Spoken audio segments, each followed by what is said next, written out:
They probably, I think they just found out about it today. They just found out about it today. I think they just. Let's get going. Right.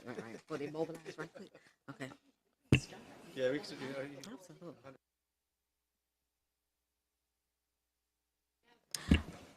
Good afternoon, and welcome to the September 25th meeting of the Public Safety Legal Administration Committee. I am Andrea Boone, chair of this committee. To my right is the Honorable Amir Faroki, and to my left is the Honorable Mary Norwood. At this time, we will have public comment. Our first speaker is Moki.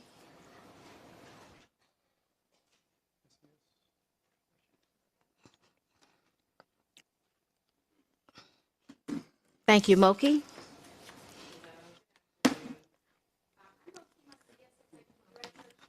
This one? Okay. Oh, I'm sorry. I was so excited to have a short microphone finally. Here we go. Good afternoon. I'm Moki Macias, Executive Director of PAD. I'd like to, first of all, personally thank each of you for your support in authorizing payment for PAD's work performed to date this fiscal year.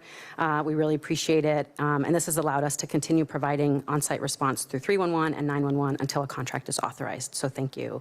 I'd also like to thank my colleagues Denise White and Tony Jackson for filling in for me at the last committee meeting, and of course our Board Secretary Sarah Toring, who has joined me here today. I wanted to just take my time to address a few of the questions that were raised in the last meeting. So PAD is a nonprofit organization incorporated here in Georgia, based in the city of Atlanta, governed by a board of directors. Retired Atlanta Municipal Court Judge Clint DeVoe serves as our board chair and Joshua Noblet as our vice chair. Our staff directors provide leadership to our three departments: community response, community engagement, and care navigation. And we've grown substantially over the last 3 years. We contract with the city, the county, state of Georgia, and federal agencies to provide services that span from on-site response, which we provide to the city of Atlanta, to long-term case management, a food pantry, and a daytime resource center. We also attract substantial private funding for the benefit of Atlanta's most marginalized community members. Last year, our city contract represented about 32% of our annual budget. We raised in private donations 35% of our budget. The impact of our work last year included almost 1,400 calls kept out of the 911 system, almost 300 individuals diverted from local jails, and case management to over 600 people. It included over 300 people provided housing assistance, with 74 people securing permanent housing. We were established as an alternative approach to public safety, and our strategies continue to advance this goal. While we started out providing on-site response solely at the request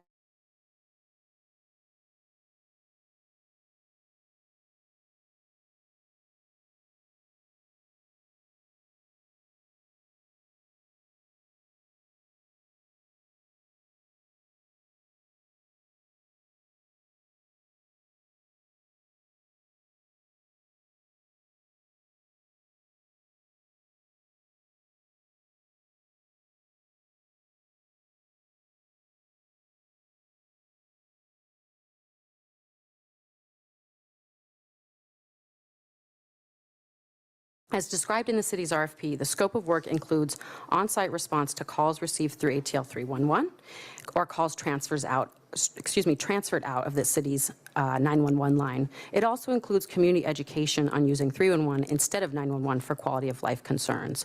As we grow, this partnership can significantly free up Atlanta's emergency response system. So that's what we are asking for your support in continuing these services to Atlanta. And I'd like to just note that we'd be delighted to meet with any of you if you have additional questions. Thank you. Thank you. We have been joined by the Honorable Antonio Lewis.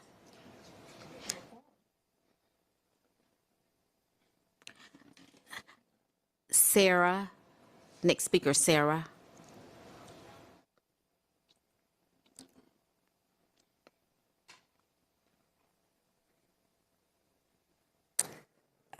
Good afternoon, council members.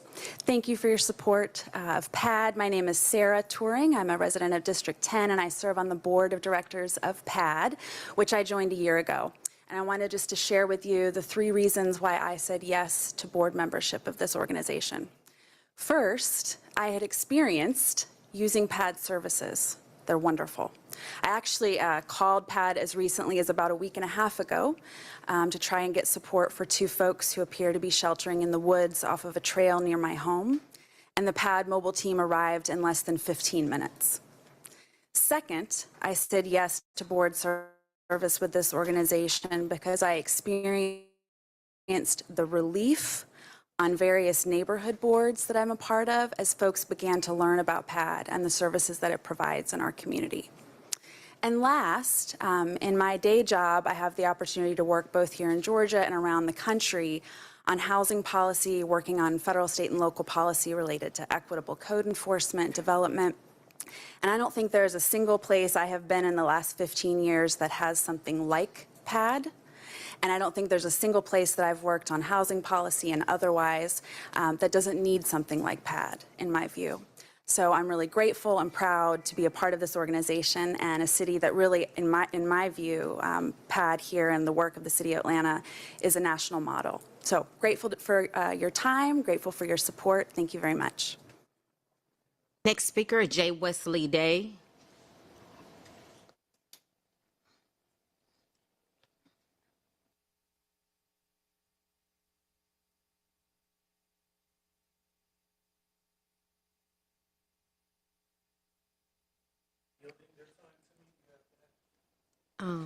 Rome Hicks, which is right here. Okay, we'll give you 6 minutes. Okay. Please proceed. Okay. Good afternoon. My name is J. Wesley Day. I'm sure you all know me and probably sick and tired of me, I'm imagine. But an injustice anywhere is an injustice everywhere. And what I have experienced here in the city of Atlanta has been an injustice. And I ask that you all take it seriously. In 2018, I was beaten into a coma on Edgewood Avenue. Although I had my cell phone recording my assailants as a freelance journalist, this is one of the first things we go to. And they were calling me fags, sissies, saying how they were gonna beat my ass into the ground. And I was the one who was charged by APD for a fray, which is a disorderly conduct. Keith Gamage, our Solicitor General, took that misdemeanor, Mr. Lewis, and turned it into a felony. Now, this is someone who comes from the hard knocks life of the west side of Chicago, Brooklyn, New York, who's never had a charge a day in his life. I grew up on blocks, drug-ridden, gang-ridden. In fact, our house has been shot up multiple times. Our house has been mistakenly rated as the drug house multiple times. We had 2 drug houses seized by the FBI on my very block. But I get to Atlanta, I get beaten, and I ended up with a felony. I lost my job at Delta Airlines as a result of this. As a result of this, my son had to withdraw from the University of Wisconsin. This is a travesty. And this is the city that claims to be too busy to hate. But no one seems to care. Amir Faroqi still goes to the restaurant that was responsible for beating me. You still hang out at that Georgia Beer Garden. I watch you. You haven't been there since this happened in 2018? Okay. The fact is, not one person on city council has provided me with any type of support. Not anyone from Fulton County have provided me with any type of support. In fact, Fulton County say Keith Gamage is not part of their domain. So who is Keith Gamage boss? Who holds him responsible and accountable? I have not been able to get any answers, and I sent an open records request under the Freedom of Information Act to the Solicitor General's office asking how many people with a fray/disorderly conduct have been upgraded to a felony. He sent me a letter back saying, we're not answering that question. If you don't have anything to hide, why wouldn't you give me that information?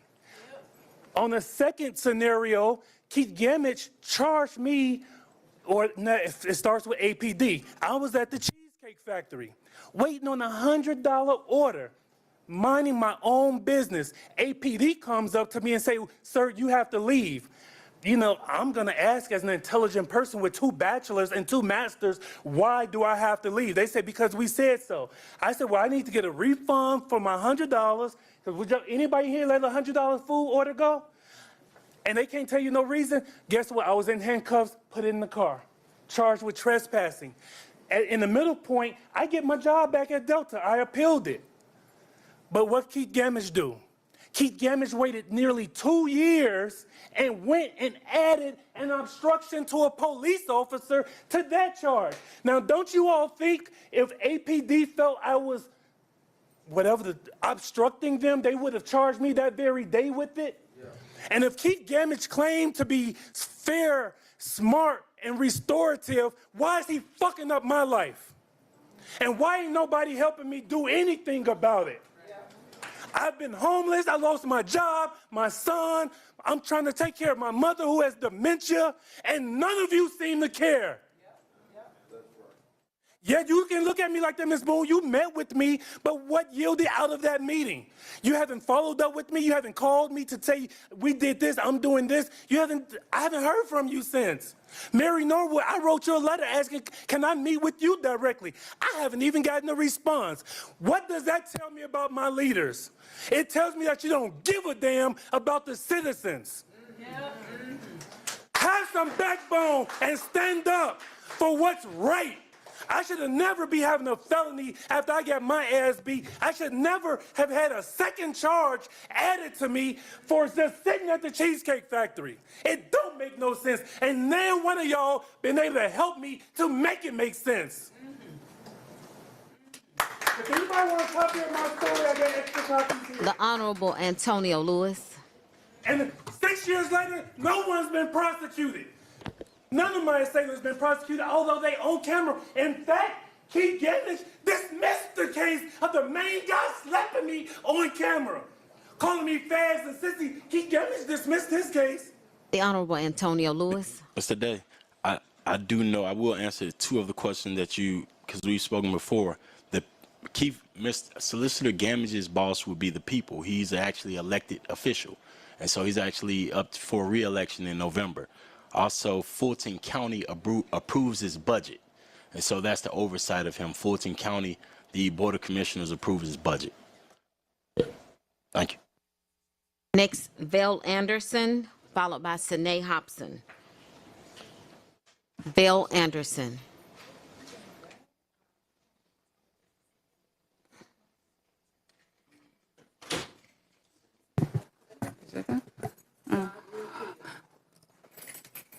Hi, good afternoon. My name is Valerie Lenz Anderson, and I'm here to address the situation with my son, Devon Anderson Jr., who was killed by Melvin Potter, August 5th. And since August 5th, it has been nothing but a nightmare for me. There's no accountability for Melvin Potter murdering my son up to this day. And I want to know why. I want to know why Melvin Potter still has a job. I want to know why Melvin Potter hasn't been convicted and charged with murder. I want to know why Coweta County did their job and APD has not. I need answers for all of these questions that I have. Because, again, I'm going to show you all his picture. This is my son, Devon Anderson Jr. He have parents, he have siblings, and he have a community that loved him.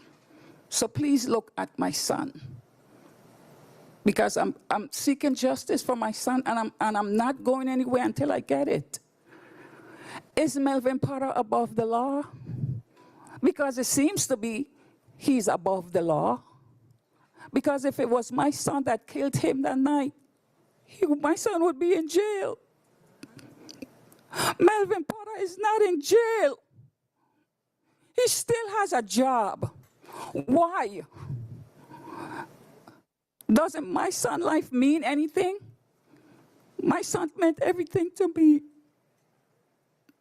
And I want answers for my son. Melvin Potter is a murderer. He got convicted on a DUI. He was forced to take a breathalyzer test. In the killing of my son, he refused. Why can't someone make him that night take the breathalyzer test? Why? Because he chose not to take it? He didn't take it? So that's it? There's no accountability. Melvin Potter is above the law because he's a police officer? So I need to know if Melvin Potter is above the law. Because if the APD had did their job, my son would be alive today. If they did their job. And I need answers why my son was murdered by Melvin Potter. I need answers. Because I'm not getting any. I'm not getting any answers at all about the murder of my son. And I'm tired of hearing about this was this jurisdiction or that he was in off duty. He's still an officer. The main thing is he's still an officer. Is he not? Don't he have a code of conduct that he have to stand by? Is he not still an officer? Ms. Anderson? Yes. We have expressed our very, very deepest sympathy, but this incident happened in Old National, and I know you do not want to hear this. I completely understand. I'm going to ask the law department do you have a status or anything? Can you shed some light on this very difficult situation? And we have been joined by the Honorable Matt Westmoreland. Right. Law Department, do you have any updates or can you shed any light? Is there anything as a body we could do? You could fire him today. You could fire him today, immediately, this second, and charge him with murder. You could do that, can't you? Sure can. Madam Can't Law you? Department, Madam Law Department. Good afternoon, Amber A. Robinson, City of Atlanta Department of Law. As stated earlier, and you have stated, Council Member, because this incident occurred, the homicide occurred outside of the jurisdiction of the City of Atlanta, the City of Atlanta can take no action to charge anyone with a crime associated with that homicide. We have no jurisdiction to do so. It's my understanding that this is under investigation by the GBI. I would be happy to pursue trying to secure an update from the GBI concerning this investigation, though, of course, any information concerning their open investigation would not be public record, and they may decline to share that information. As far as any employment action is concerned, that would be under the jurisdiction the purview of the Chief of Police, who I believe has made the statement that they are allowing the investigation, which is being conducted by the GBI, to take place before moving forward with any decision. However, I would, of course, defer to the Atlanta Police Department concerning that if there are any updates as to that status. Thank you. The Honorable Antonio Lewis. So thank you, Council Member, and thank you to the Law Department. My questions would be to APD, similar to, and I know we have some, Madam Chair, if you'll allow, my question would be to APD, and similar to the Shadarian Fanning information, which we have a snowball effect. I would want to know I want to look into fitness to serve, and I want to look into anything we can on our side to make sure that we have a make sure that our officers out on the street are making sure they're fit to serve. Right now, I have a gym at Roselle Fan Recreation Center. They have my pool director, every week they're telling him he's not fit to serve. They're testing certain things on him. So my request to APD is we can look into Melvin Potter to look at fitness to serve.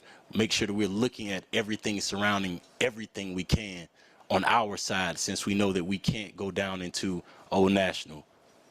Thank you so much. Thank you. Thank you, Ms. Anderson. And we are definitely going to check into that. I will be following up with our law department. Well, I have something to say. I was told that the GBI turned the investigation into the district attorney's office. That would be Fulton County. Yeah, on Wednesday. Yeah, so which one is it? Was it turned over or was it not? Because I heard it was turned over, then I heard it was not. Our law department just stated, Madam Law Department. So this is information that we did not previously have, obviously, because the city of Atlanta is separate legal entity from the Fulton County, as well as specifically the Fulton County District Attorney's Office, and is a separate legal entity from the GBI. If the GBI has advised that they have concluded their investigation, have turned it over to the Fulton County District Attorney's Office for review, it is ultimately, as we have stated before, the determination and the purview of the Fulton County District Attorney to make a decision as to whether or not to pursue any sort of criminal charges. And so this is in line with the advice that this council and committee have given regarding this matter. And at this point, it would be under the purview of the Fulton County District Attorney, which, to be clear, is a wholly separate legal entity from the city of Atlanta government. And we do not have any purview over their office, nor do they have any purview over our government. Okay, so We have been joined by the Honorable Dustin Hillis, Vice Chair. Ms. Anderson, we must move on to our next speaker. wait, 1 second. So who would be the one to fire Melvin Potter? Ma'am, it is under Wouldn't it be the chief of police? Ms. Anderson, right now, what we have to do is move to our next speaker, and our law department is going to give us clear information. Okay, Ms. Sanae Hobson, next. You have 2 minutes. So my first question is to you, Ms. Boone. When Ms. Valerie was just speaking, you were shaking your head to someone No, in the because back this telling is them not the no? forum. She cannot, I would not allow the police department to go back and forth at this time, because I want this to be totally separate, and I want it dealt with properly. Okay. This is not the forum for her to go back and forth. Just wanted to make sure, just wanted to clear the air. I in just case want, there were any- I just want everyone to know, I want this to be handled properly. Yes, ma'am. This is not the forum for the police department to go back and forth with an active investigation. Okay, and then this question is for the law department. So you just stated that. Ma'am, you cannot question the law. This is public comment. Okay. So Okay. my comment, okay. So then the question still remains. If Melvin Potter was a regular citizen and he shot and killed Devon Anderson, would he not be in jail? So what gives him the right, because he's an Atlanta police officer, what gives him the right and then have these steps in place where he doesn't automatically go to jail? Why is it that IA, GBI, and all these different counties are playing hot potato to ensure that he either doesn't get arrested or just gets swept under the rug? I want Fulton County to be fully aware. I want South Fulton to be fully aware. And I would like the city of Atlanta, in particular the chief, because 2 weeks ago he told the family that he was relieved of duty. And then, as we just heard from the law department, it was waiting until the investigation was over. So which is it? Is he relieved of duty, or are we waiting until the investigation is over? And we were not too long ago informed that GBI concluded their meeting last week. So how long does that take? Doesn't take a week. Doesn't take 3 days. It doesn't take 4 days. You read the information that's been brought forward and you move accordingly. So again, why is Melvin Potter still walking around free? Why is he enjoying his time with his family? Why is he walking around free? Why is he still clubbing at night knowing that he's a murderer? Why is the city of Atlanta still paying him when he's relieved of duty? Why is it taking you all so long to put boots to ass and make some action? It's time for a change. The city don't trust y'all. The people don't trust y'all. And y'all, it's an election year. Y'all are not being trusted. There's no transparency between the police department and the public. We don't want to call y'all when things happen, because if I'm calling you for a reason, I might die. A routine traffic stop turns into a murder. When is things going to change? And y'all should be calling Miss Val and every other parent, every other mother, father, sister, brother, because it's an election year. Y'all want the same seats y'all have, but y'all ain't doing shit for the public. Amen. This family is not going anywhere. The chief of police needs to use better play on words when he's answering people. Y'all need to start calling people back. GBI concluded their investigation almost a week ago. Fannie Willis, you need to do your job. I know you're not in this room, but I'm pretty sure somebody's gonna get this back to you. The district attorney's office need to do what they're supposed to do, and Melvin Potter needs to be in jail. Today. He's a disgrace to Atlanta Police Department, but y'all don't give a damn because y'all just hire whoever the hell y'all want to. And Fannie Willis, we're coming for you next. GBI has concluded their investigation. So the district attorney's office of Fulton County, don't run, don't hide, get in a book, find us some answer, because we are not leaving y'all alone. Okay, Ms. Hobson, thank you. Our next speaker is Devin Barrington Ward.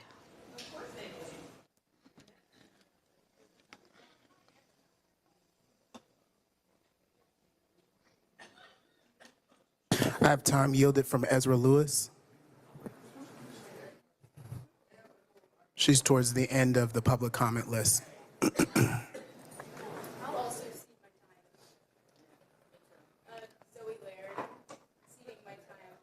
Wait a minute, what's your name, ma'am?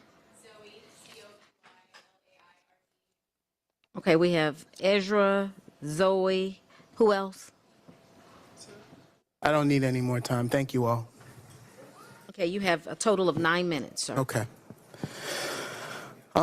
Members of the Committee on Public Safety and Legal Affairs, I think you all would understand if you had a family member that was in this situation who's no longer here. And you are correct. This is out of the City of Atlanta's jurisdiction.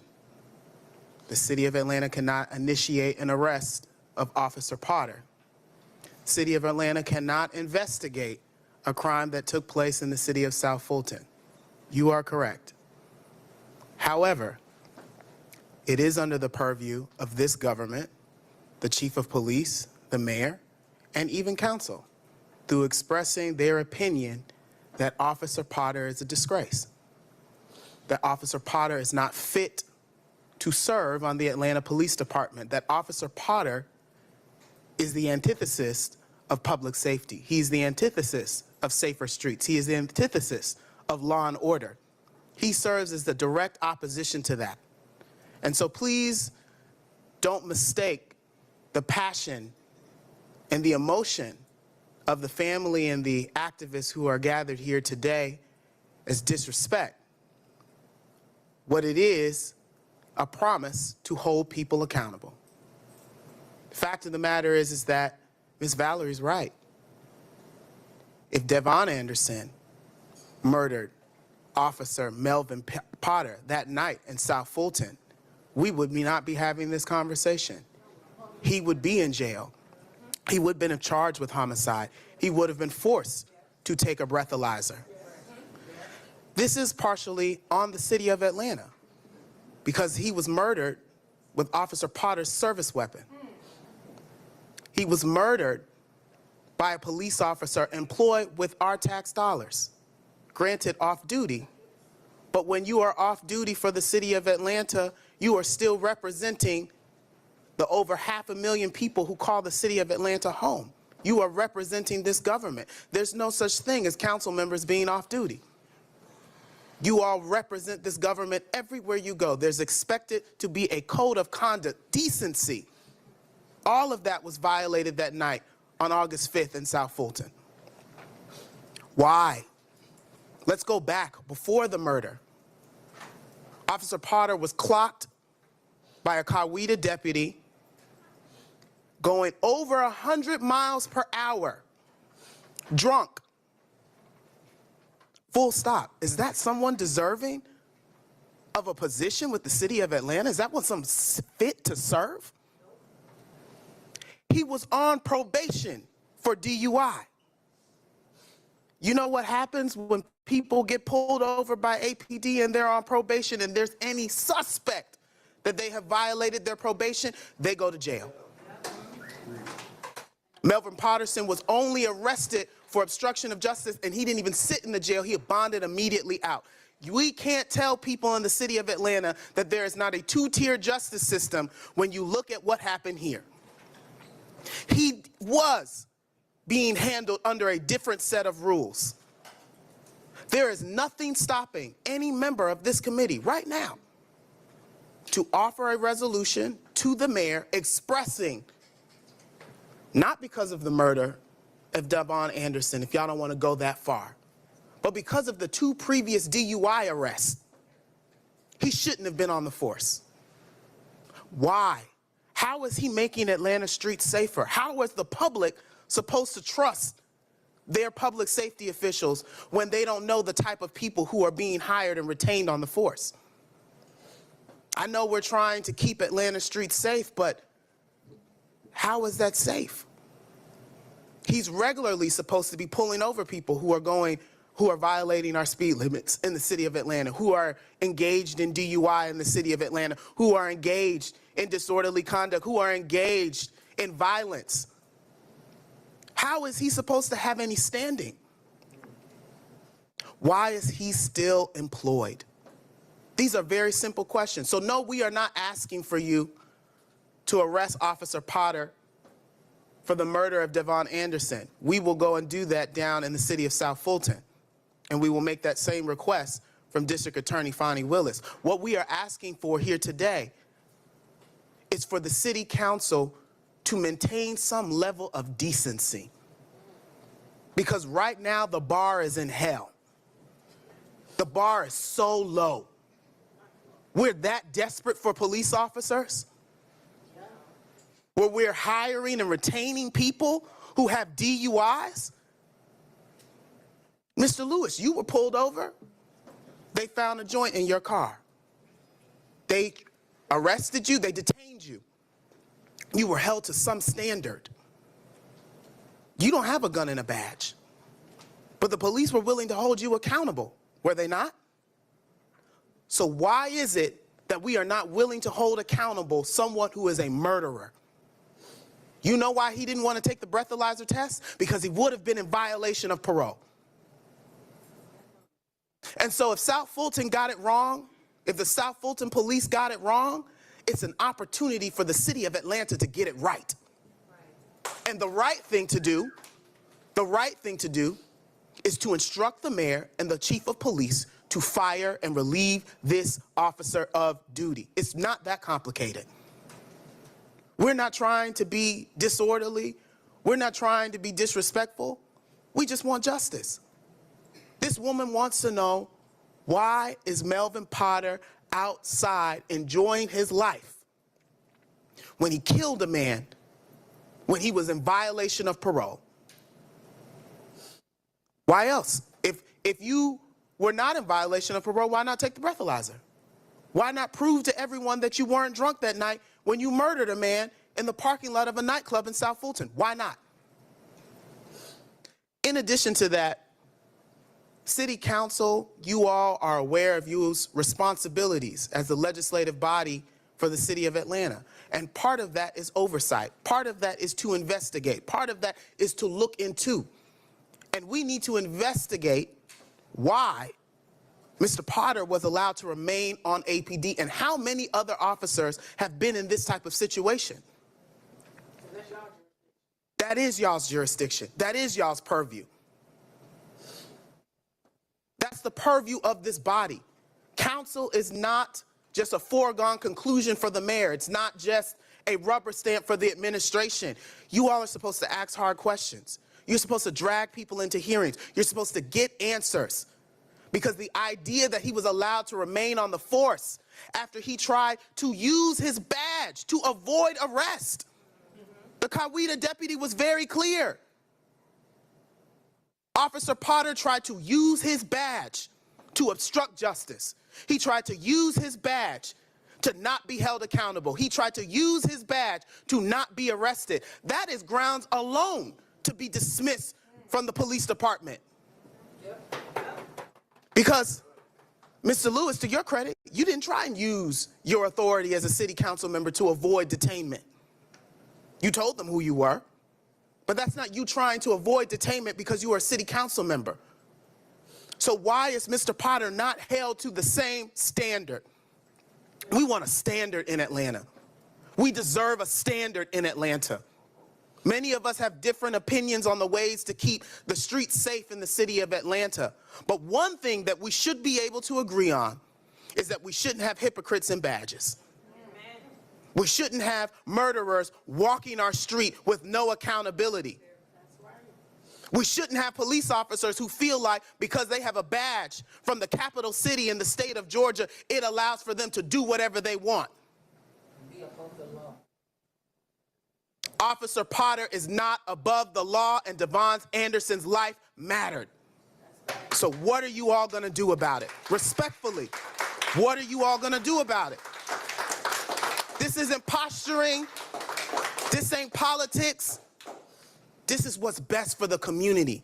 Because having someone like him on the force is not keeping Atlanta streets safe, and we all have a responsibility for that. Thank you.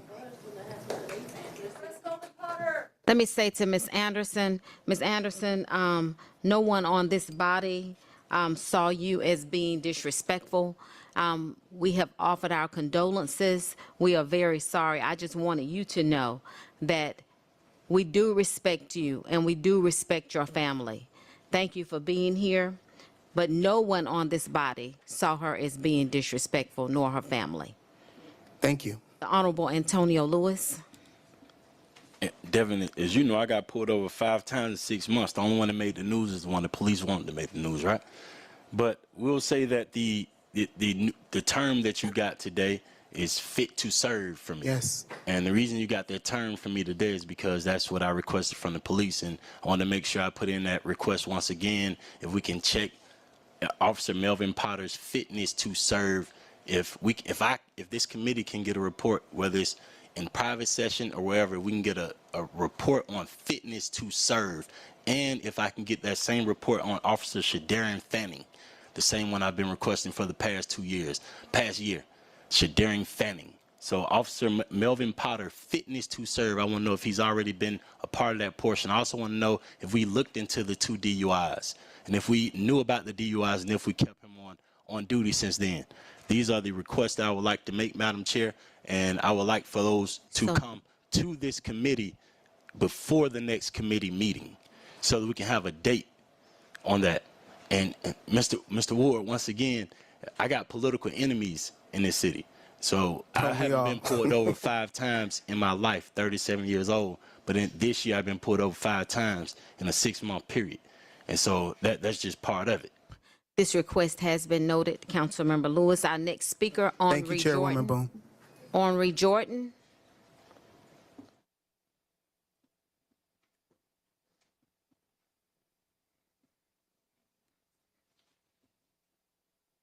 Given unto the Spirit of Christ, everyone that's here.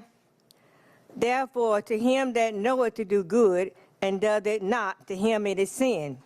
James 4th chapter 17 verse. To do good here requires including God in one's plans. Omitting God is not merely bad planning, it is sin.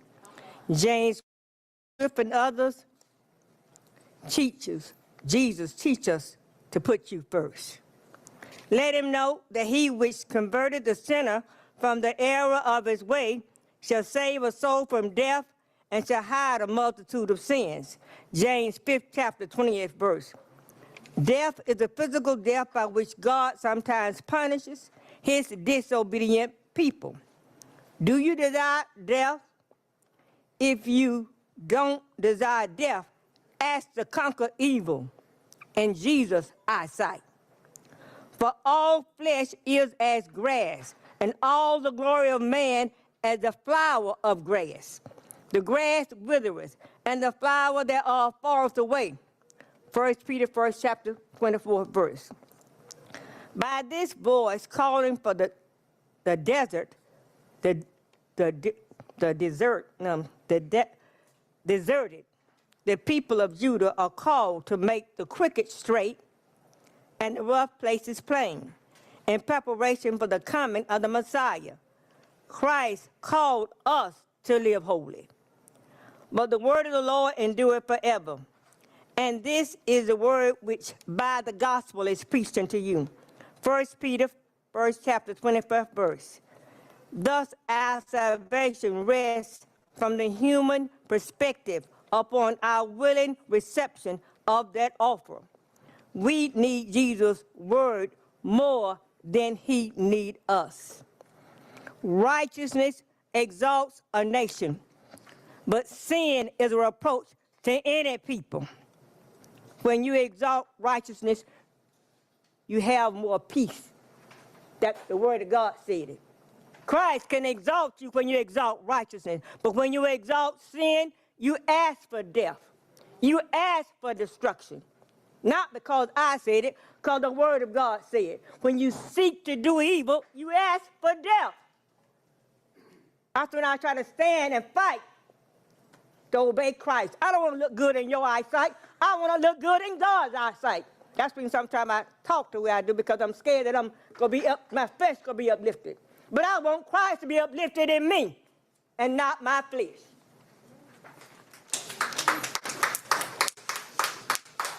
Next speaker, Ebruma, E-B-R-I-M-A, M-B-O-U-E, Ebruma. Third time here again. Just want to say Ibrahima, Bo. Just one more time. All right. But let's move on to the actual topic. Ibrahima? Yes, Ibrahima. But let's get on to the actual topic of discussion. I'm speaking here as a black man who's had to live in the city of Atlanta for partially most of my life, right? Having to see how the APD operates amongst my people, killing them relentlessly and ruthlessly, it basically puts fear in my heart. I'm having to live under functional terrorism every single day of my life, and I'm having to sit over here and watch the city council debate the minutia and policy of the situation rather than the actual humanity of it. There's one thing to talk about minutia and policy. There's another thing to talk about humanity. I understand that there are actually certain aspects of your job that you cannot, like certain purviews that you cannot escape into. There are certain cities that you cannot touch. There are certain regions you cannot get into. There are certain legal things that you cannot say. However, what you can say is you can say that this murder was unjust. You can say that you very much stand with their family and not just give condolences, but actually put material action into those condolences. It's one thing to say that you're very sorry, but if I crashed into your car and told you you're very sorry, would that make me feel better, or would I want to see material restitution? When you do something bad, or you know something bad has happened and you have the power given to you by your citizenry to do something about it, we expect that to happen. At the very least, use your voices to push for something, right? If you yourself cannot do something as a city council member, you have influence to make that happen. Is that not the whole role of politics? To divide power and give it to you. We gave you that power. We're giving you the power to make the right decision right now. And that's all I really have to say. Next speaker, Malik Roberts. Next speaker, Malik Roberts.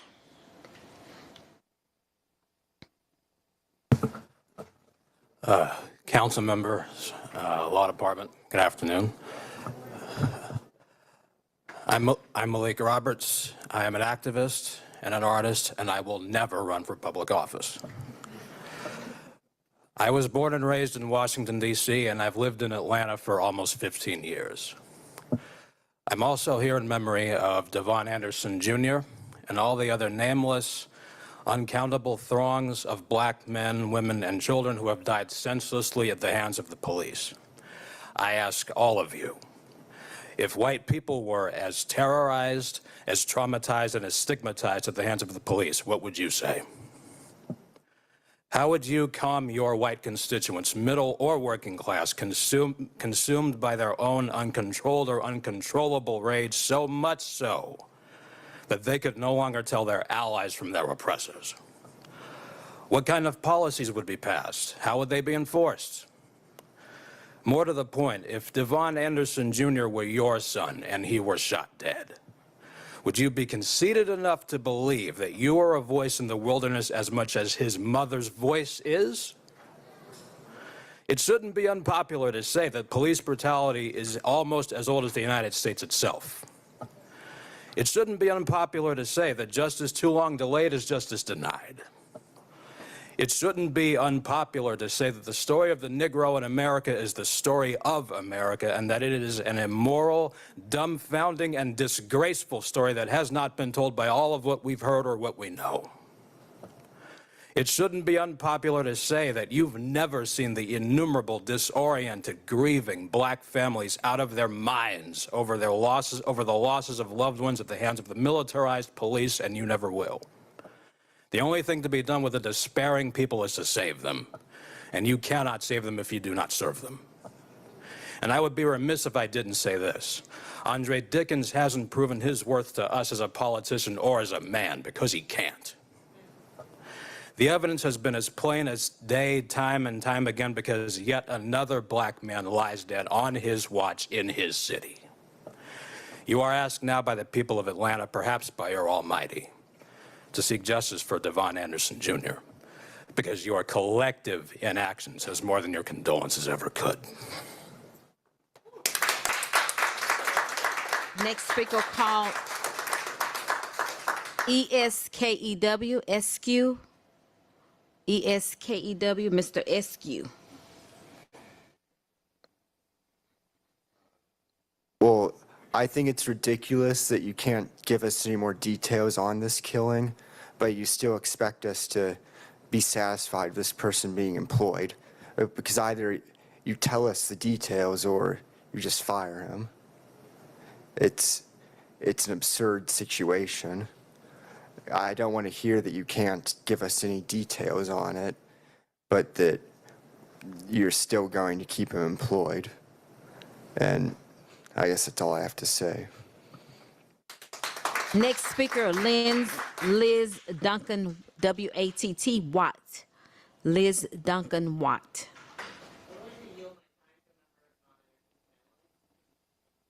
Okay. Next speaker, Adam Stephen Wadley.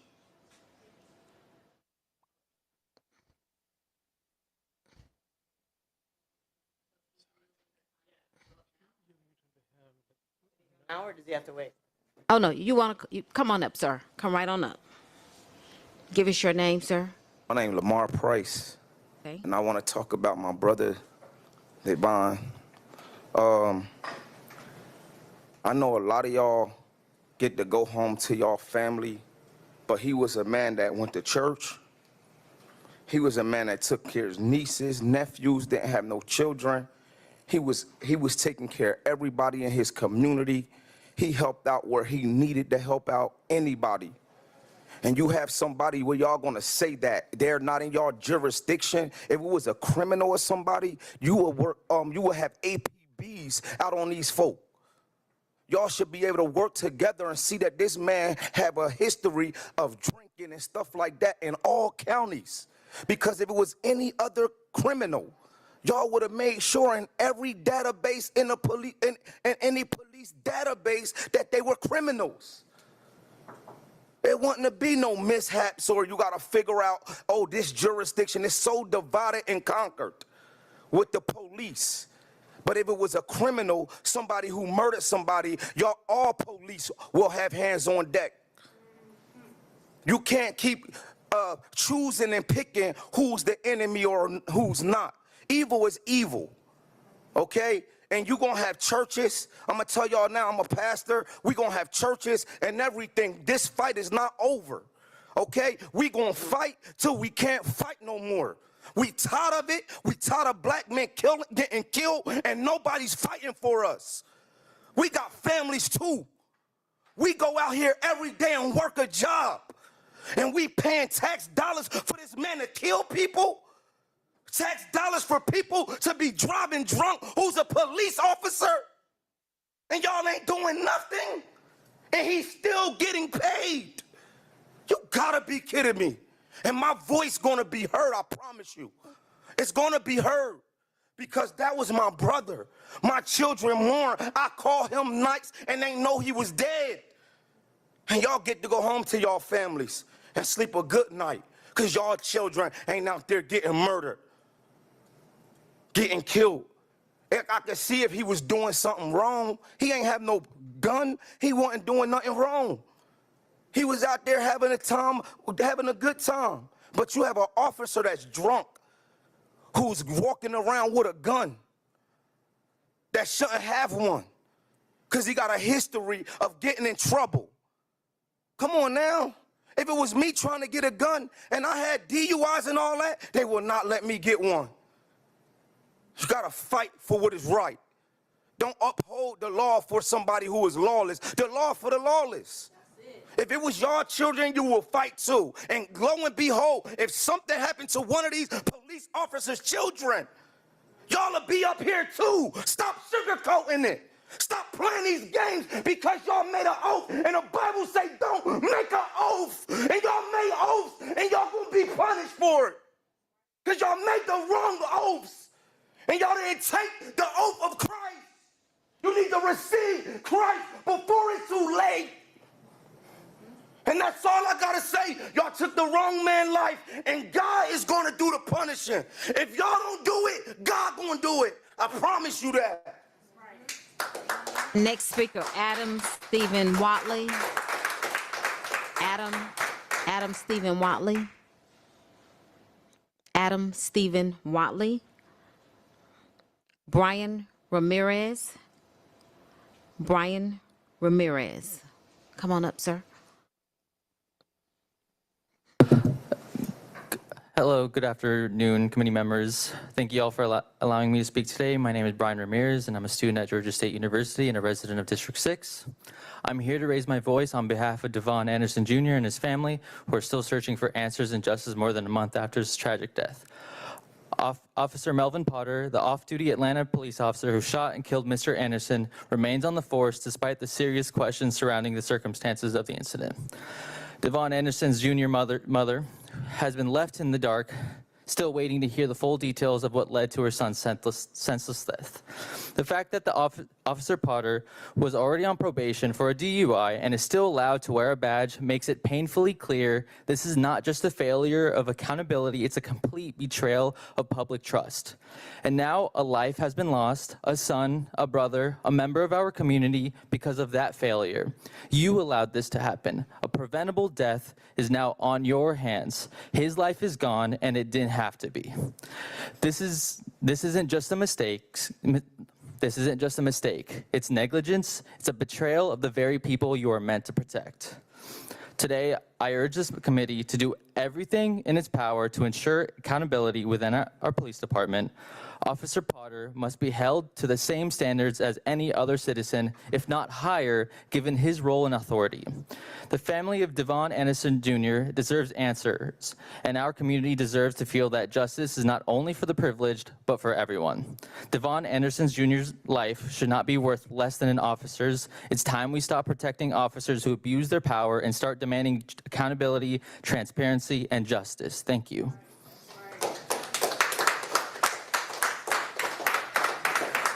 At this time, is there anyone that signed up that did not get an opportunity to speak?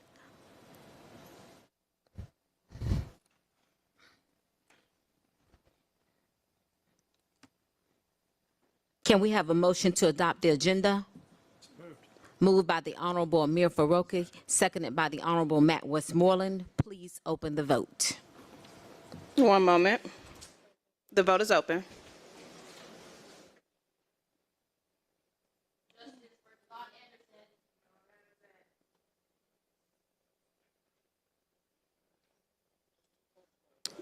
The vote is closed. 5 yeas, 0 nays. The agenda has been adopted. Can we have a motion to adopt the minutes? Moved by the Honorable Matt Westmoreland, seconded by the Honorable Dustin Hillis. Please open the vote. The vote is open.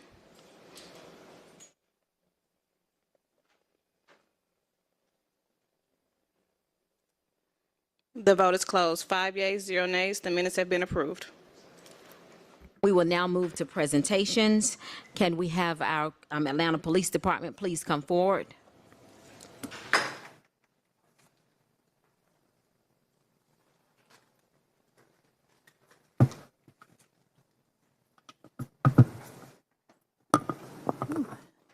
Good afternoon. All right, just to address the family of Mr. Anderson, we have fully cooperated, the Atlanta Police Department, with the GBI's investigation. Officer Potter remains relieved of duty in a non-enforcement status. Appropriate actions related to his employment and the discipline will be made as a criminal investigation and administrative investigation continues. All right.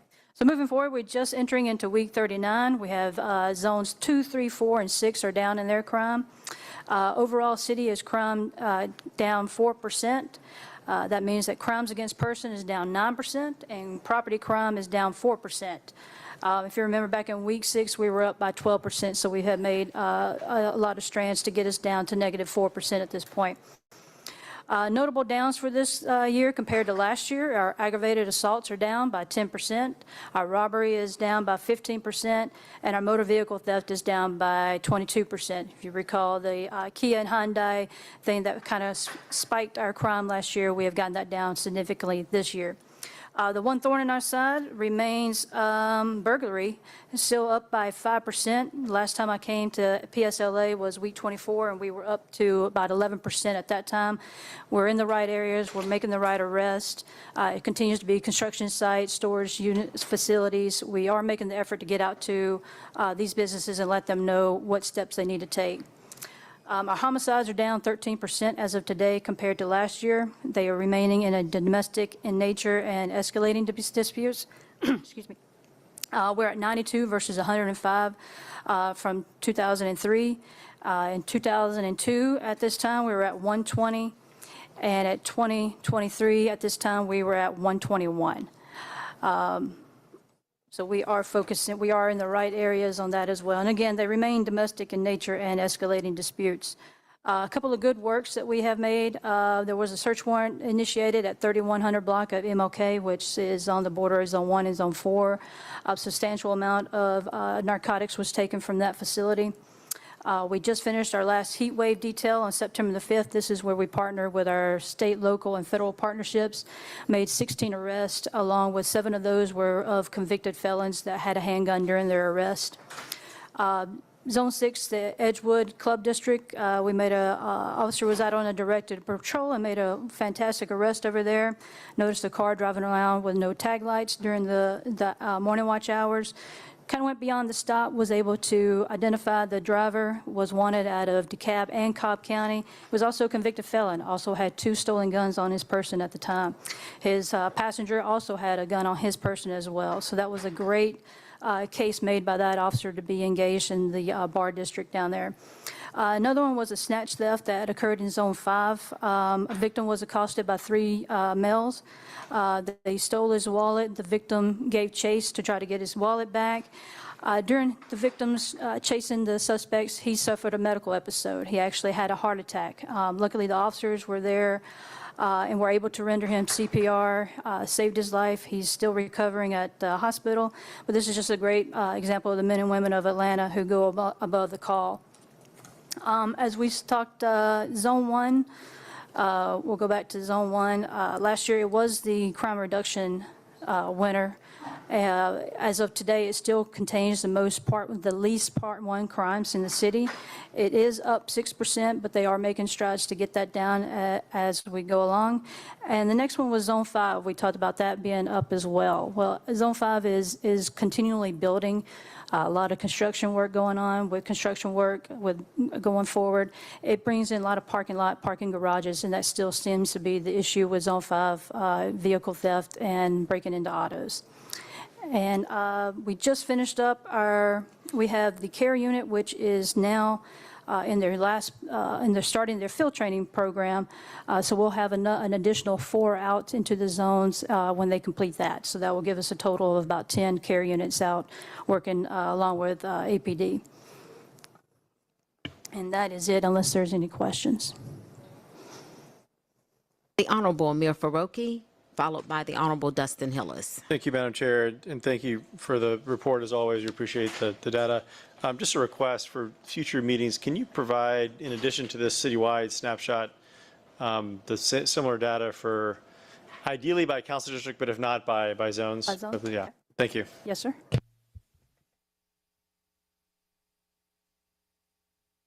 Honorable Dustin Hillis. Thank you, Madam Chair. Thank you, Deputy Chief. Without getting into the specific case of Officer Potter, what is the APD policy when an officer does receive a DUI accusation It and then a is, conviction? yes, sir. It's going to be investigated, and we generally put them on a non-enforcement status until the case has made its way through the court system. And then the determination becomes of what the court has found. So if that person is convicted of the DUI, then what is APD's action then? And that depends on Chief Shearbaum. All right, thank you. The Honorable Antonio Lewis, followed by the Honorable Amir Faroki. And thank you, Councilmember. I was going to ask that exact same question. I know I made 2 requests a little earlier. I want to make sure that, are those requested that can be met?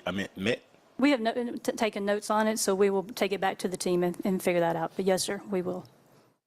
Okay, so another question, to not get into details around that, but in the city of Atlanta, if a person applies for a job in a sanitation department to be extra help, which means on the back of the trash truck, the one reason we can't hire them is if they have an open case, no matter what happens. And so I want to look into if the police department, if we have officers who've been convicted of one DUI, just got a DUI that day, and now it's been, I don't know how long it's been since that time period, but I want to make sure if police officers have open cases, we can look into, see if they have open cases, not just officers, other folks, if we can hold them to the same standard. Because one of the most disheartening feelings in the world is when I tell a young man that he can't work on the back of the trash truck because it's open case, because the county or that he's doing it with hasn't gotten to him yet. And it may be anything, but we need to make sure that we're holding folks to the same standard, because that was embarrassing to know that we have an officer with 2 DUIs and just got one that night, and he's still on the force with the city of Atlanta. I want to make sure I reiterate that was embarrassing. Thank you again. Yes, sir. The Honorable Amir Faroki. Yeah, following up on my colleagues' questions, I think a piece of data that would be interesting for us to receive, it can be maybe presented in the coming weeks or at the next quarterly presentation from APD, is over the last decade, how many active APD officers have received DUIs, and by received, convicted of a DUI, and what the personnel decision was in response to that by the department. I think it would be helpful for us to get a sense of whether there's consistency, no consistency. I understand there's context to every single individual instance. Yes, sir. But we're kind of flying blind a little bit here, and it'd be helpful if, as we want to direct, I think, some purposeful energy toward ensuring that you and your colleagues are the best of the best, that we're asking the right questions. Yes, It'd be sir. helpful. Thank you. Yes, sir. Absolutely. And one further question. Councilmember Lewis hinted at this, but to the extent you know, in the application process for an APD officer or a lateral, would a previous DUI prior to serving for APD or applying, does that show up in the Yes, screening sir. process? Yes, sir. A thorough background check is done. Thank you. Question, the Honorable Antonio Lewis. And I'm super nervous about this, only because if he was a DUI that night and still working. I'm like, what is this? Well, he's still on non-enforcement status. I mean, He's but been relieved, he's just on non-enforcement status. to hear a smaller county, smaller city has that, the words they say, handled the business of making sure that they arrested, making sure they did their stuff. And we got to make sure that if a person murdered someone and using his service weapon, I mean, the things that we just heard are real to me enough to ask these questions. I truly appreciate my attorney colleague who sits next to me, because his mind was probably working on those questions that he asked, and I support those even more. Thank you again. Also at the Gordon Plaza at Peyton and ML King Jr. Drive, I would like to thank you all for the extra reinforcement there. I noticed last night a large blue camera was placed in the plaza. We've had several incidents there. So again, thank you for the Peyton and ML King extra enforcement as well. Thank you very much. Any more questions from the body? Have a good day. Next, we will have a presentation regarding the public safety training facility update. Does everyone have that in front of you at this time?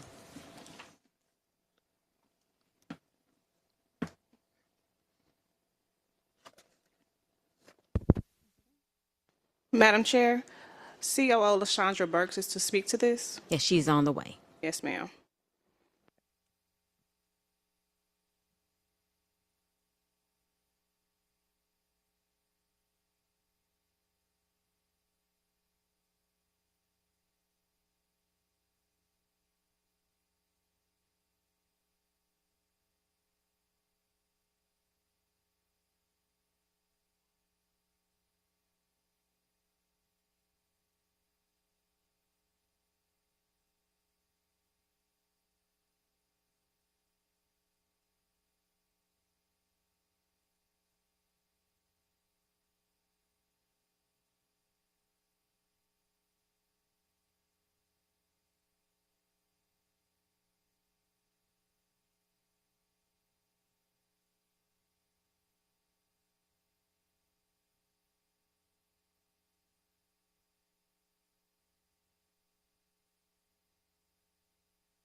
Thank you, Madam COO. Please come forward for our Atlanta Public Safety Training Center. Madam COO LaShondra Burks, please proceed. Thank you.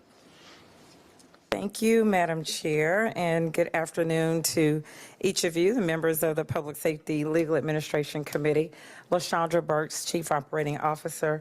I want to start just by, first of all, thanking you all for the opportunity for us to provide some updates on the Public Safety Training Center. The first few slides will be nothing new to any of you, things you have seen before, but we do like to just remind people of kind of where we are and how far we've come and where we are today. So just our current site plan, which many of you were engaged and involved in from day one on helping us to define the 85 acres that would be used for the actual site. Then just some renderings. I'll show a few renderings of things that you all have seen before. Then we'll go through a short video so you can see the actual, and then we'll come back to some photos to close out. But this is a rendering of our core campus. What you will see here is pretty much our fire training center, as well as the lobby to our leadership area.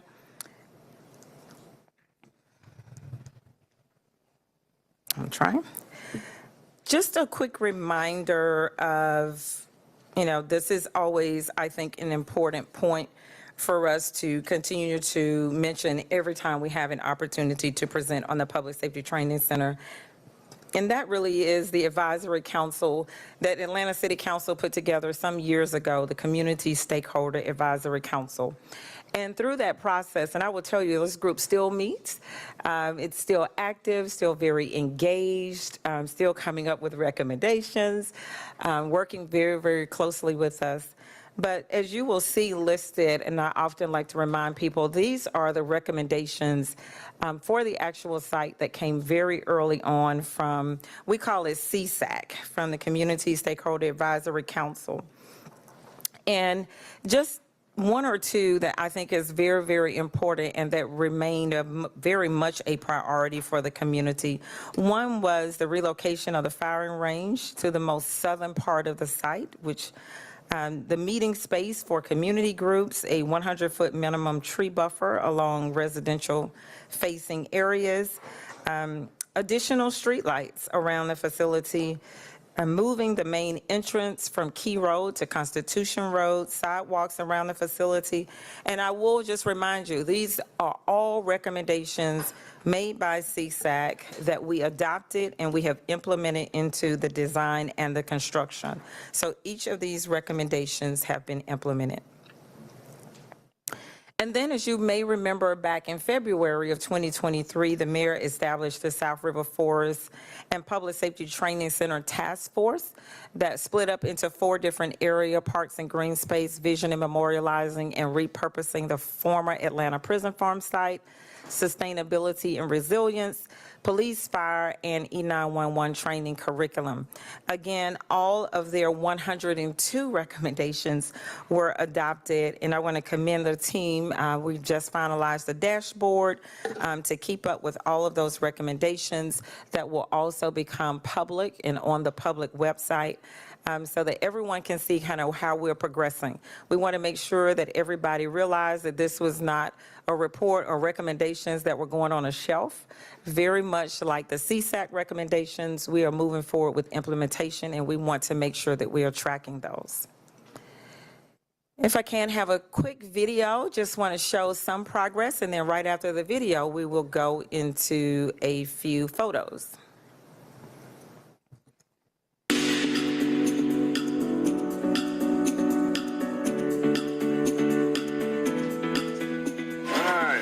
This is going to be beautiful. We've already laid the brick, so it's moving pretty fast.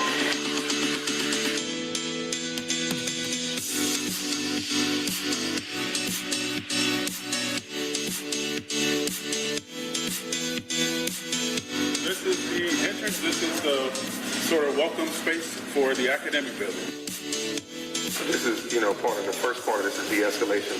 So all those other skills besides the firearm on top of this room.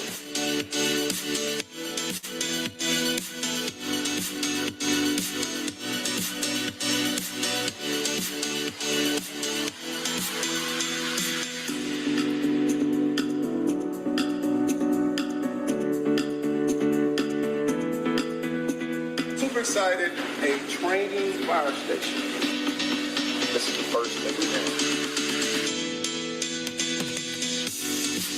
Our car is our office, Mr. Mayor, right? So this is how we move throughout the city. And we only, because we don't have these resources, we only train once in our career on how to be a safe driver. That's when we're a recruit, because we don't have this resource. We have to go elsewhere.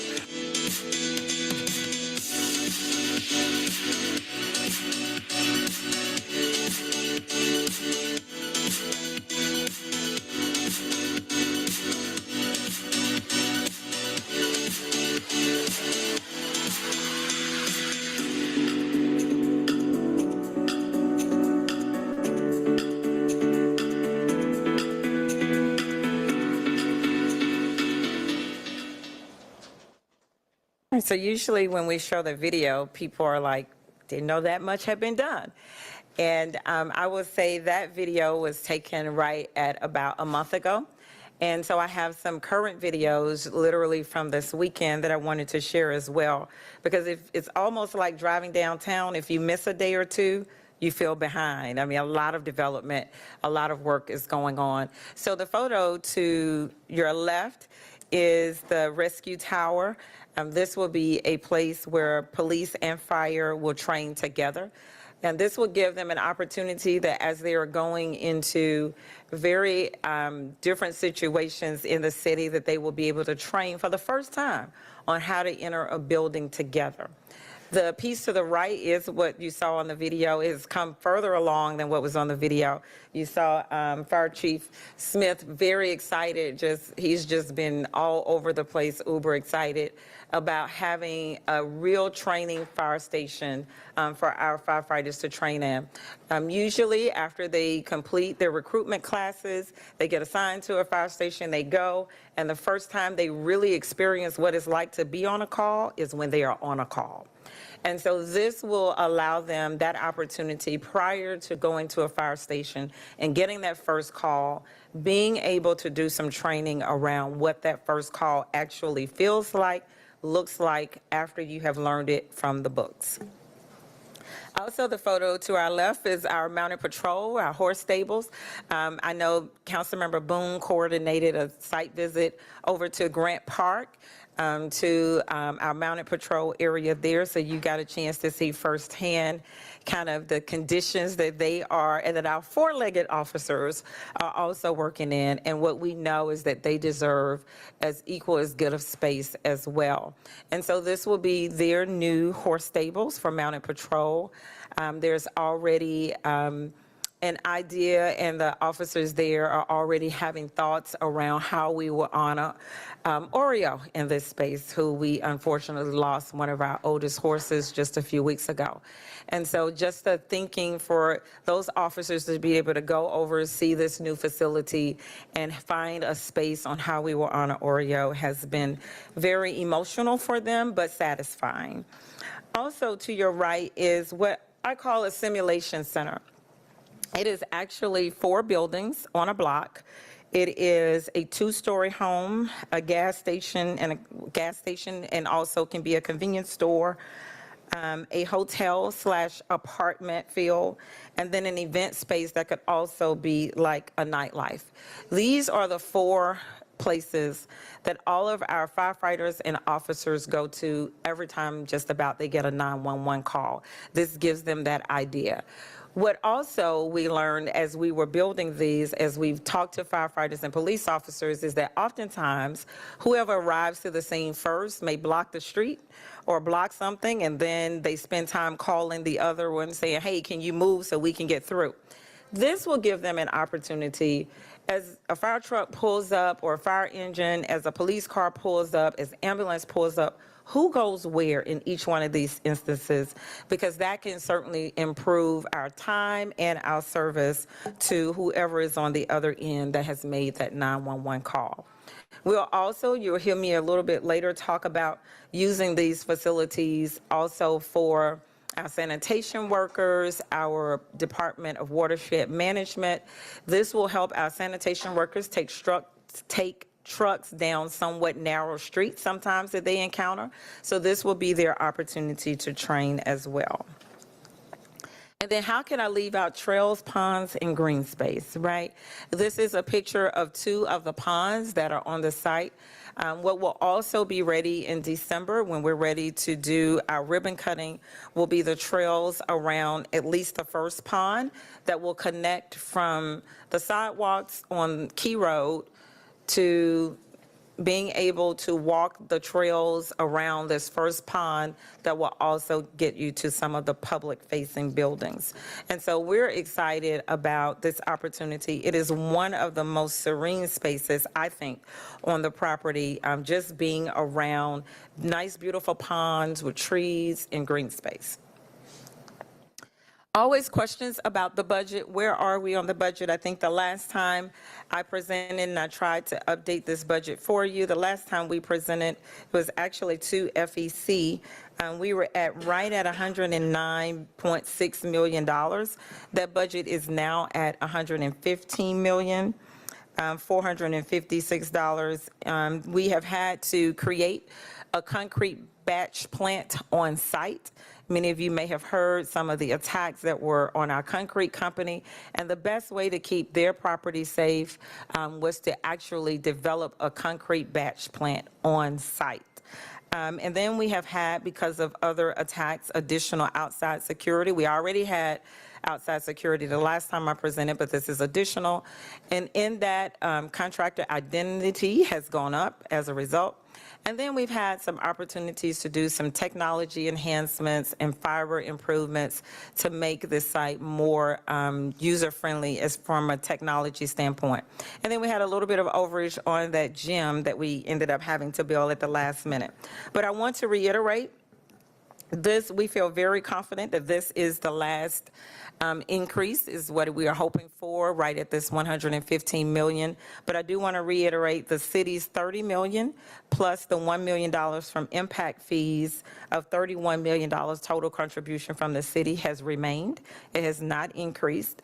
The foundation has done a phenomenal job through our philanthropic partners and through a loan directly with the police foundation in raising the additional $84.5 million to build this facility.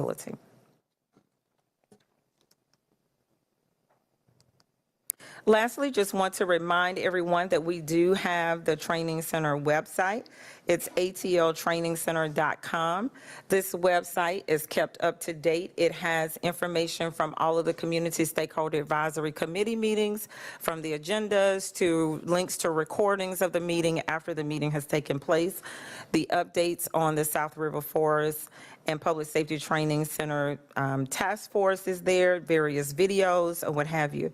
And as I mentioned before, we looked at some, we see them come through this committee and through FEC payouts for claims, usually some of them accidents involving some of our other city departments' vehicles.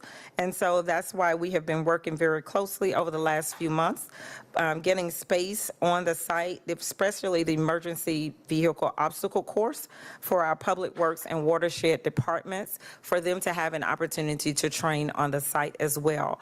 All of their safety teams have taken a tour and they're excited to have a place to train our drivers there as well. But want to open it up for questions, but before I do, we often talk about what this training center means for our firefighters, what it means for our police officers. But I don't want us to forget what it means for our residents and our visitors. And what it means for them is when they make that 911 call, the person or people or teams that will be arriving to that site will be better trained and better prepared to respond to whatever their situation is and whatever type of situation it is. And so again, certainly recognize, support our firefighters, our police officers, all the work that they do. They definitely deserve this, but our residents equally deserve it as well. And with that, I am happy to take any questions that you may have, Madam Chair. Thank you, Madam COO. In our last meeting, you expressed that there would be a large community room. Where would that be located? Sure. So the large community room is going to be in the leadership building, which on the video, it was the very first one that you saw. It says the leadership building and there's the training building. They're right next to each other. Part of that leadership building will be an opportunity for community meeting room space. There is a commercial grade kitchen that will be there in the event there's an opportunity to host events. And then right outside in the back is actually a beautiful courtyard. Several things can happen there. They've even talked about having recruit graduations there on the courtyard on beautiful days, as well as community events. So yes, that is still in place and will still definitely be available. Thank you, Madam COO. Do we have any more questions from this body? Thank you. Well done. Thank you very much. Thank you. At this time, we will hear from the Honorable Alex One, District 6. If you would pull an ordinance, a substitute 24-0-1376, the Honorable Alex One, District 6. Thank you. Good afternoon, colleagues. I appreciate y'all letting me jumble up your agenda timing a little bit to consider a paper that's under held. It's item 24-0-1376. There is a substitute that I believe the staff has distributed to y'all. Wanted to at least describe it to you and hopefully ask for your support on and moving it forward. As you know, ATAG, the Alcohol Technical Advisory Group, met for 18 months in 2022 and 2023, came up with a set of recommendations on how best to reform both processes, policy, and legislation to support both communities as well as alcohol license and operators in the city. And this is the beginning of a series of legislative asks or edits, updates that I will be putting before you. They are going to be batched together in terms of logic and topic and complexity. So we're going to start with kind of the simple cleanup ones first, and then move through some of the more complex and interrelated topics as we go along. This particular paper does two things. The first one that was asked by the alcohol license holders was to create some clarity around additional facilities. As you may know, operators can get one first license, and depending on how their building and their location is set up, they may or may not need a second additional facility license. There was some request for some clarity around that, and this paper does that per their suggestions. The second is just shifting the chairs on the deck a little bit. For some reason, the limits and the provisions around amplified sound and entertainment provisions were under additional facilities. It doesn't quite make sense to me. So what we've done is we've just plucked that out in its entirety, not changed anything, and moved it into its own section within Chapter 10. I think there may be some more conversations around noise ordinance and the interrelationship there, but for now we're simply moving it to a section so it stands on its own. Wanted to also share with that, we met with the nightlife, the Office of Nightlife. They have an advisory group, which is a lot of the restaurant and club operators, to go through this. They were supportive of the changes. I will add this caveat that we received the red line today. I have since forwarded to Mr. Donald to then circulate with the members of that council. Fortunately, because we are fifth week next week, full council won't be until October 7th, so we have a little bit of time for them to take a glance at it. But I anticipate there shouldn't be any issues. These were exactly the changes that we had discussed with them in that meeting. So with that, I do want to thank Amber Robinson for her help with this. Also want to thank the members of ATAG. Courtney Smith is with us here today. Happy to answer any questions that you might have. But again, there should be a substitute before you to bring forward and then hopefully move forward. The Honorable Amir Faroki. Yeah, I'll move to bring forward the substitute, but before we move it forward, Councilor Wan, thank you to you and the whole ATAG 3 team for the work on this. I know it was a labor of love and was very methodical, the recommendations, or a labor. And I think the recommendations, whether they all get adopted or not, are well placed and thoughtful about what we want to do as a city with respect to licensing and nightlife. You mentioned this being the first of several papers or tranches of papers. From your perspective, where you sit today, not holding you to it, how many more kind of buckets of introductions do you think we'll have? What timeline are you looking to do to bring them all to fruition? So they're probably in the, I would say, handful between 5 and 10 buckets, simply because, again, the recommendations were so orchestrated and interrelated that we want to make sure that we move them thoughtfully and in a way that makes sense so that all the stakeholders can digest and be on board with them. I'm hoping, quite frankly, I mean, this is the third year of working on this. I'd love to see this all done within the next 6 months, definitely by the end of this term. Thank you. My motion stands. Madam Chair, if I could read the caption for record before we vote to bring the substitute forward. 24-0-1376, an ordinance by Councilmember Alex Wan as substituted by Public Safety and Legal Administration Committee to amend Chapter 10 of the City of Atlanta Code of Ordinances at Section 10-1 to provide a definition of additional facility, to provide clarity concerning the application of this definition, to amend Chapter 10, Section 10-11 to create a standalone ordinance, to provide the prescriptions concerning amplified sound and live entertainment in outdoor areas of establishments licensed to sell alcohol for consumption on the premises and for other purposes.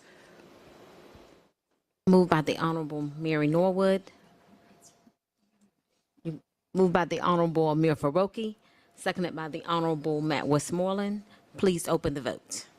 The vote is open.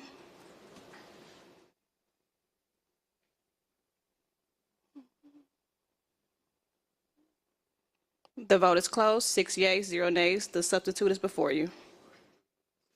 Moved by the Honorable Matt Westmoreland, seconded by the Honorable Amir Faroki. Please open the vote.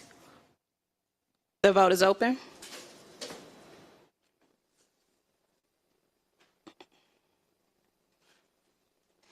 The vote is closed. 6 yeas, 0 nays. This item is favorable on substitute. Thank you, colleagues. Thank you. Next, we will have a presentation from the Public Defender's Office, our quarterly update.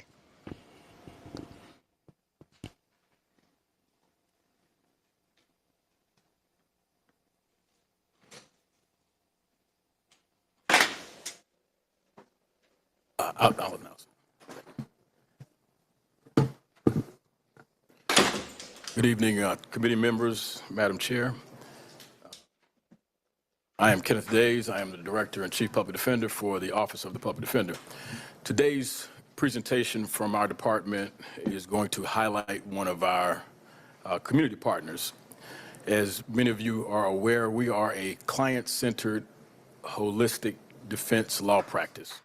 And what that means is that we look beyond the legal case of our clients and also do our best to support any ancillary needs that they may have around employment or substance dependency treatment or housing and the like.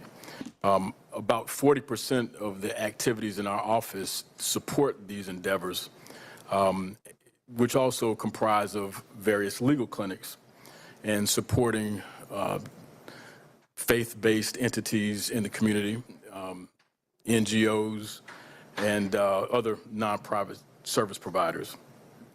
Some of the collaborations that we're going to highlight, like today, are extraordinary in their scope and their breadth, and they also meet our ethical obligation to be fiscally prudent to the citizens of the city of Atlanta. A few months ago, what we did was develop a more formalized program and partnership with House Proud Atlanta, whose primary mission is to provide no-cost repairs for homes of seniors and veterans. We established with them a monthly legal clinic that is actually within our offices to provide referrals and recommendations and assistance to individuals who meet House Proud's criteria for help with us. So already by initiating this proactive stance, we've been successful in stabilizing a very vulnerable population, and what I think is one of the most important things, and that is maintaining and also increasing equity in these individuals' properties. But also it stabilizes the communities of your constituent base. And with that, we have a video that we'd like to present.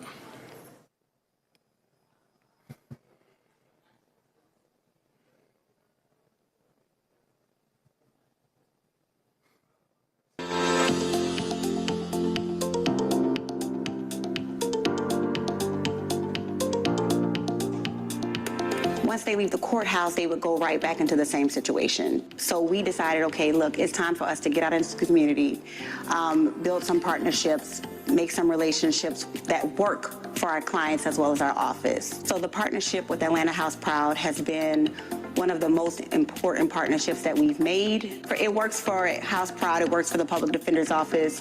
From the block parties where we went out to help repair and restore citizens' houses, from the legal clinics where we have attorneys go out and give legal advice and legal help to the clients that they serve. So it's been an overall great experience, and it has been a very successful part of the community outreach that we do.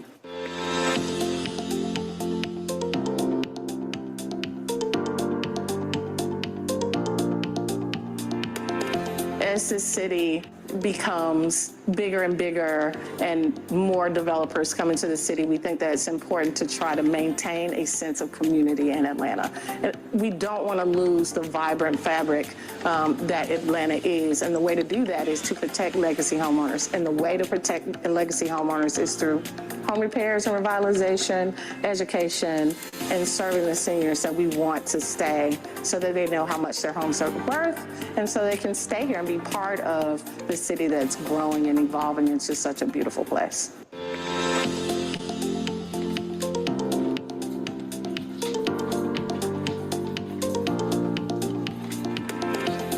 For instance, the last legal clinic we had, there was a woman who came in.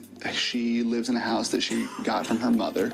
The house had never been legally passed to her, though.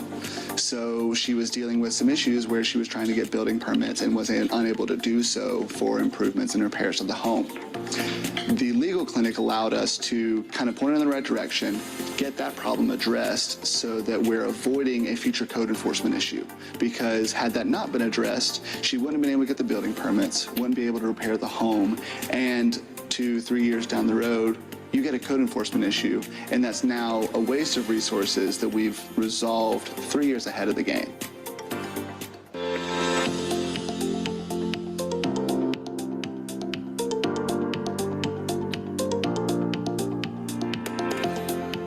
One of our great partnerships that we've started in the last year or so is with the legal clinic with the Public Defender's Office and code enforcement. So it has allowed us to help the individuals that are getting attacked by like investor scams or neighbors that have moved in or people that are coming in with code enforcement officers and giving them citations. So we work along with the legal clinic to get them in contact with the public defender that can assist them in court. We try to help behind the scenes and help with the repairs and take care of some of the issues that they're getting cited for. It's been a huge success so far.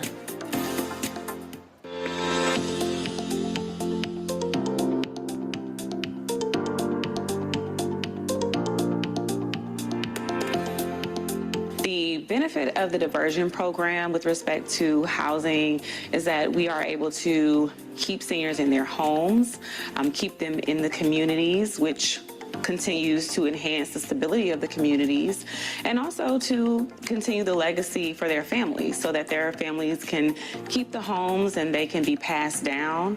Additionally, we're able to prevent seniors from being hurt.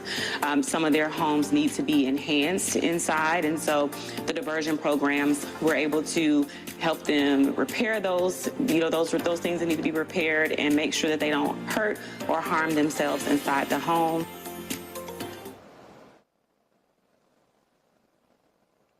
So just to reiterate, by being proactive with this programming, we're again able to create an enormous amount of neighborhood stability. As many of you on this committee know, the code enforcement and housing related cases in the municipal court tend to take a lot longer to adjudicate, and that's due to just that's the nature of those cases. You have to have a code enforcement officer investigate, write a citation, or it may be made by an APD officer. That ticket goes through the court administration process, then the solicitor's office, and from the solicitor's office to an assigned courtroom where it's increasing a particular judge's docket, at which point we may or may not be assigned to that case, and then we have an ethical obligation to do our due diligence to make sure that we're investigating that case properly. And then there's a litany of, after arraignment, of multiple compliance hearings, and hearings on status. And all this time, you also have a defendant who, in these cases, more likely than not, when you're talking about our seniors, there tends to be a heightened awareness around the potential for failure to appears, because this is a vulnerable population that usually has transportation issues, mobility issues, and the like, and those multiple status hearings, if you will, that cycle through, sometimes can compound the problem. And so this is a program where we're reaching for solutions before these cases ever reach the citation division. And it's an incredible work that's being done. And to summarize, I want to say that I am, again, very proud of our partnership with House Proud. And with that, I'll take any questions that you may have. But also want to quickly give a quick thank you to the individuals over at Channel 26 that helped with the production of that video. Thank you so much. It was very good to see you all at the Westview community at the 20th anniversary of House Sprout. You all were working and doing things in the community to help our golden citizens, and that is really appreciated. Do we have any questions or concerns from the body? Thank you so much. Very well done. Thank you. Our next presentation, Atlanta Fire and Rescue Department Quarterly Update. How you doing, Chief? Good afternoon, Madam Chair. How are you today? Doing? Good afternoon, council members. It's my pleasure to be here today, representing the women of Atlanta Fire Rescue with our first quarter presentation for FY25.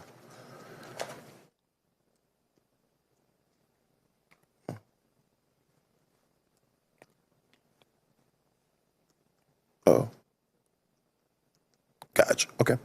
It's our goal and objective always to provide the safest work environment possible for our members and to recruit and hire to meet our needs, as well as continuing to focus on the initiatives, enhancements, and accomplishments of Atlanta Fire Rescue. We will continue to work with the administration as well as the council to maintain competitive compensation and regularly review the emergency services that we provide to the city of Atlanta. Ensure that the conditions of our fleet and our facilities are made. And thank you for your support in that space.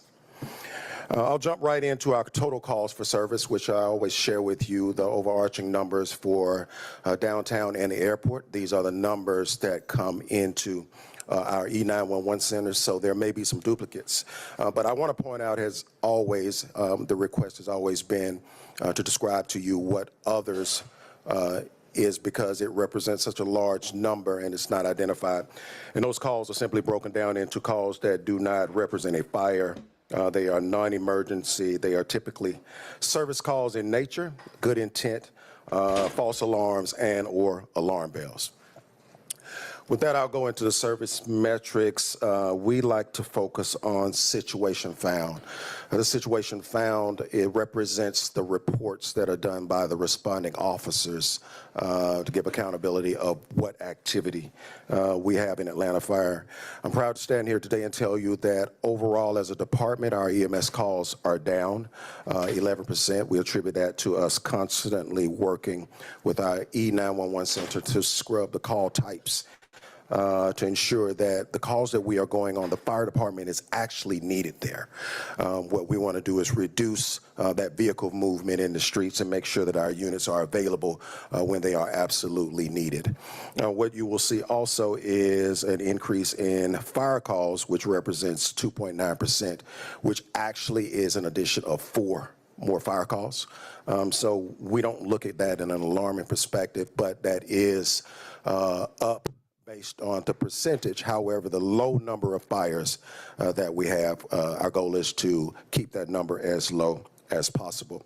And as a reference down below, we share with you the total calls for service numbers broken down for downtown as well as our aviation division. Next, we'll drill into what is going on in the downtown district, which is all fire stations that are not inclusive of the 5 that we have at the airport. You will see that trend of EMS calls is down 12.6%. The fire calls are up, which represent 1 additional event. Our other calls represent a decrease of 14.5%, giving us a total calls down across the city of 13.3%. Next, you will see for aviation, you will see that trend continues. EMS calls clearly being the lion's share of calls we run at our airport. We attribute the opening of our clinic as well as our constant scrubbing of the calls there as well. The call volume there is down 6.5%. If you look comparatively speaking for fiscal year first quarter 24 versus this year fiscal year 25.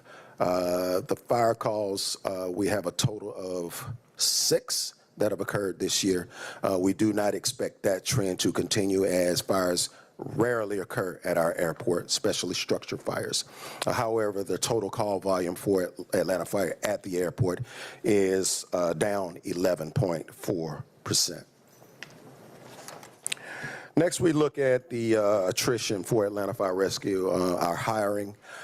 You will see that, in summary, you will see that we had sworn 7 members to resign. However, we hired 22 members, and these numbers go through last Friday, giving us a net gain for the quarter thus far of 15. We currently have 81 recruits that are in training right now, and so our goal is to continue to hire, and we will continue to chase that number of optimum hiring of 120 recruits and having them in recruit school at one time, and so that we can start to aggressively address our vacancy rates. You will see civilian-wise, we had 3 civilians to resign. There were no terminations, and there were 2 that were hired. We have a negative 1 net in that area. However, you will see the vacancy rate that we currently have is 18.72.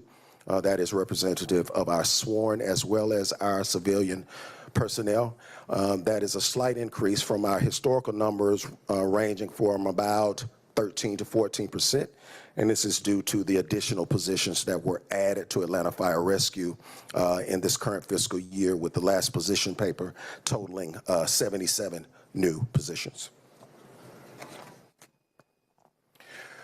Next, you will see we are happy to share with you the status of the fleet orders or procurement that we've made in the past.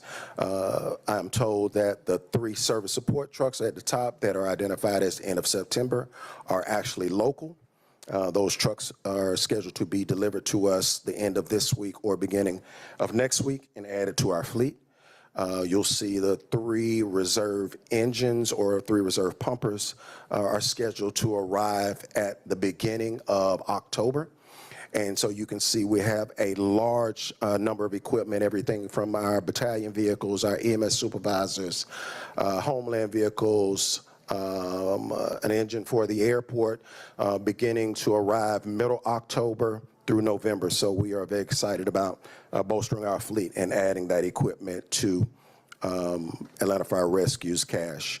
In addition to that, I wanted to share with you that in February of 24 of this year, we actually ordered 5 additional engines, 1 tilled aerial, as well as 1 additional service truck.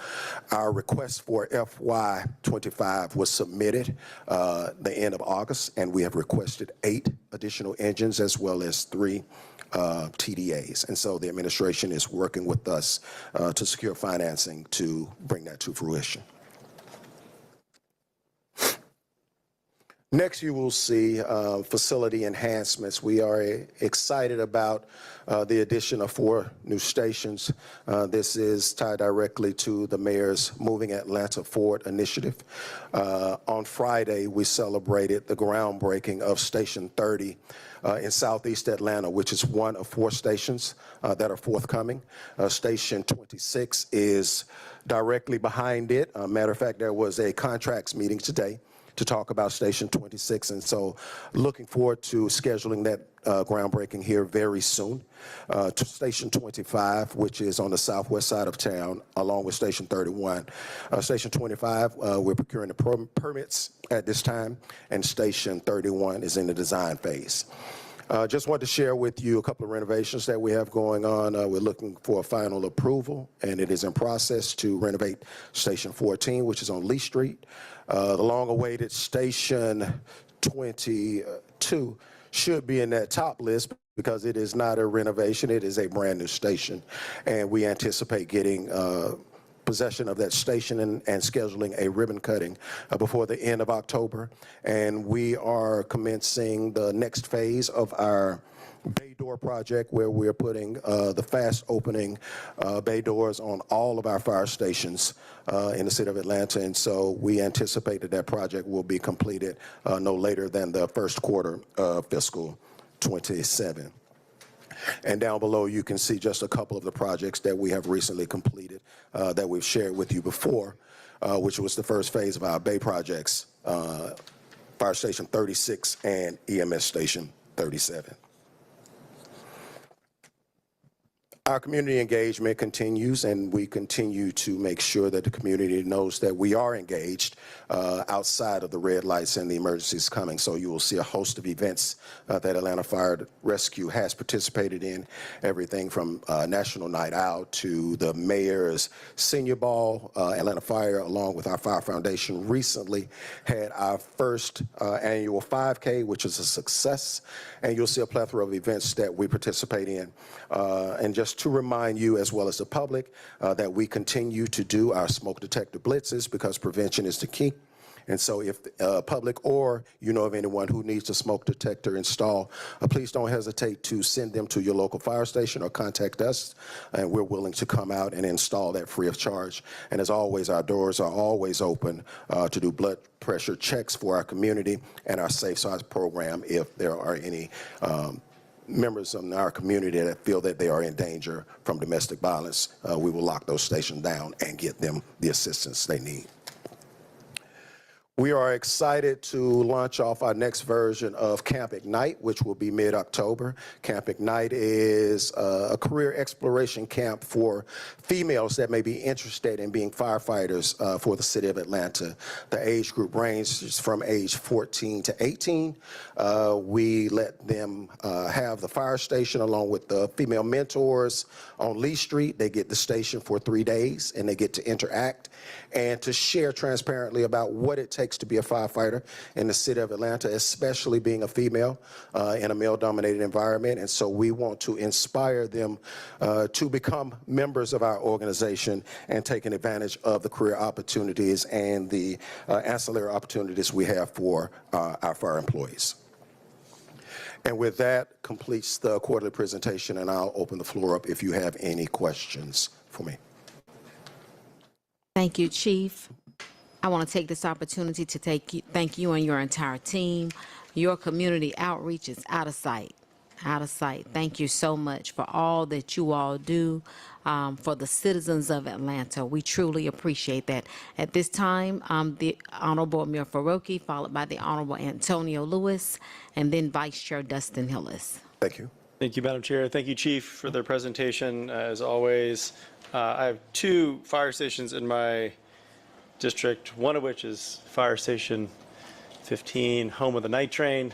And I have 2 questions regarding it. The first is, I know there have been conversations or aspirations or ambitions for that site at 15 to maybe be part of a bigger development, because it's a high density part of town, it's a low density building, there's opportunity to build up, but also maybe incorporate a fire station and a new building. Anything you can share about the department's posture or with the administration's assistance on what the future holds for 15, if you can share anything publicly? Of course. So the talks are ongoing about, as you said, building up. There is an initiative and there's conversation, active conversation going on now about affordable housing on that site and building the fire station on the lower ground. We don't have anything final at this point. It's just a lot of proposals right now, but we're definitely engaged in that space, and we are going to maintain our posture in that area to service the community. Thank you. The second is also, I guess, in part related to 15, but not the building itself. Occasionally I will get complaints from Midtown residents about siren noise, which, you live next to a hospital or a fire station, it's part and parcel of it. But other cities have experimented with different approaches. New York in particular, though New York I know is not an apples to apples comparison. Low frequency emissions, 2-tone sirens that you see more in Europe. I'm curious how y'all approach instruction with respect to usage of sirens in high density residential areas, in this case, Midtown. And if there's, and we're trying to strike a balance between public safety and making sure fire trucks can get where they need to get quickly, but also livability at the same time. Do those conversations ever come up in how you think about operating engines in the center city? Exactly. So those conversations do come up very often, as a matter of fact, and we handle those in a couple of different ways. One is incorporating some training as it relates to vehicle operation. when we start teaching people to operate the vehicles, as well as our officer training program. And so once members, as we say, get to sit on the right side of the truck, they become the ones responsible for the activity in the vehicle, and just ask them to use some common prudent sense about being a good neighbor in the community. Yeah, we know you have the sirens or whatever. Do you really need to get on that siren as loud as you are getting on it, or lay on it as long as you have to? Or do you need to turn it on right this moment? Can you wait until you actually get out on the road and start moving down the streets? And so we try to bring some practical sense to it without boxing them in, if you will, with a policy. I appreciate that, and I appreciate the discretion you give your team. Again, I don't get a lot of complaints, but probably 2 or 3 times a year someone will email me about it. And I just figured I'd ask, because I know this is not the first city to have these types of issues, and it'll only increase in time as more and more residents fill lots like where Station 15 sits. So I appreciate it, and thank you again for the presentation today. Thank you. Vice Chair Hillis, Chair Boone stepped out, Councilmember Lewis. And Chief, I want to say thank you for Fire Station 30, Firehouse 30. The community is extremely happy.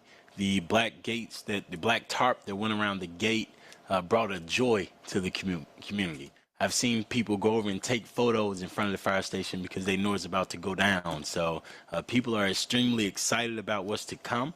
And I made one mistake on the news. I talked about the pole. I'm under the impression that we get the slide. And so if you can you talk a little about what's to come on Cleveland Avenue and Macon Drive at Fire Station 30? So what you will see is a 3-base station. It will be state of the art. The fire department and the fire service as a whole are getting away from having poles to get down from the 2nd floor. And so we're going to slides. They're safer. And they provide a firefighter-friendly environment for all times of the day, quickly getting from the top floor down to the lower floors. But we're excited about the station, and we're anticipating that the community will be very much engaged in that station, and looking forward to opening it up. Southeast Atlanta deserves it. Thank you, and I wanted to say that people are thinking of it as a community center as well. And the young folks are talking about field trips. A bus driver literally told me this morning while I was at breakfast at where were we? Rosie's this morning. She literally told me that she's anticipating driving kids from the schools to the fire station for field trips. So I'm extremely ready for this. I can't wait until you find out a date. I know it comes from Dean, but we will be watching. And if there's any kind of way, I want to be fully a part of this process to make sure our firefighters get the things that they need in that station. So I know that sometimes that the communication, know how busy you are, but if you can let me be one of your project managers on this to make sure that our firefighters are getting what they need in that station. Thank you again. Gotcha. We'll definitely keep you engaged. Thank you again, Chairwoman Boone, for allowing me to speak. Next, the Honorable Dustin Hillis. Thanks, Chairwoman Boone. Thank you, Chief Smith. Just a few, well, most are actually requests. I don't think I'll have answers today, but one, if we can get an updated, I appreciate the update on the facilities, but just an update as to the priority list for what comes after. I think the last one on here is Station 31. So the next, 5 to 10 stations. The continuation of a replacement list? Yes, sir. Okay, I got you. And then either, when you can get them to us or maybe in the next quarterly report, just like to see some quality or service metrics as far as response times, kind of broken down by whatever's easiest for you all, MPUs, council districts, whatever. And then we've had some talks in the past, most recently after a fire just across my border in District 8, about fire inspections. So if we get some kind of metrics on where we are. I know it was a few years ago where we had kind of dropped off in fire inspections, and you've built that back up. So just kind of a snapshot of the number of fire inspections we did the past few years, and then this year so far. And then what is the status of the, I believe AFRD, I believe stated you were putting a task force together, that I've reached out to you, someone that wanted to get involved in that. How is that going to work? I've they had their first meeting yet? What do you hope that that board accomplishes? So the multi-occupancy unit task force is up and running. It is primarily Atlanta Fire Code Enforcement. They've identified just over 2,000 locations in the city. For the month of August, they inspected roughly, I think, between 120 and 127 locations. And then they have some follow-up actions that they have for some of those with violations and assistance with getting them where they need to be. But we'll make sure we add that in as a slide to make sure that those metrics are shared with you regularly. Understood. Thank you. What is the status of our, I thought it was up this year or sometime soon, our ISO recertification? The ISO recertification, I am waiting the official letter. However, Atlanta Fire Rescue did maintain its classification of 1. Good to hear. And not my district, but this just came to mind while I was sitting here thinking about things. But what is the, we talked about station enhancements. What is the status? I don't know if you've had meetings with that team, but as part of the Gulch, they were going to rebuild Station 1. What is the status of that and the timeline? We don't have a timeline. That conversation is still going on. It's a later phase of the project to replace Station 1. All right.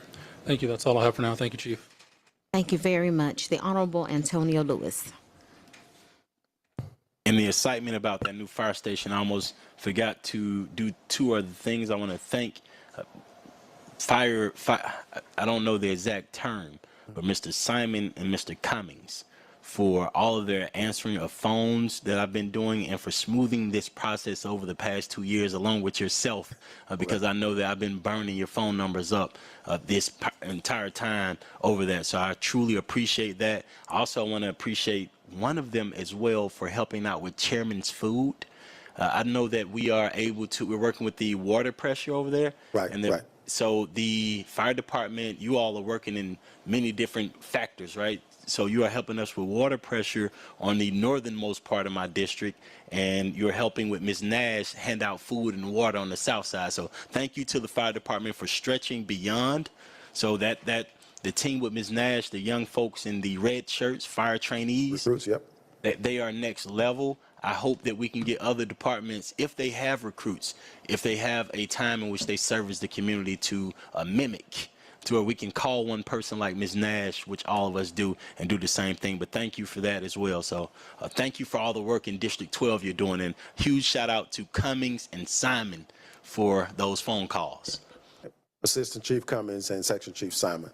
Correct. Thank you. I didn't want to be wrong with the title, so You're fine. I'll help you out. I don't want to disrespect that. Thank you again. No, thank you. We appreciate Yes, it. Chief. Also, we'd like to thank them for the follow-up for the residents at 320 Fairburn Road.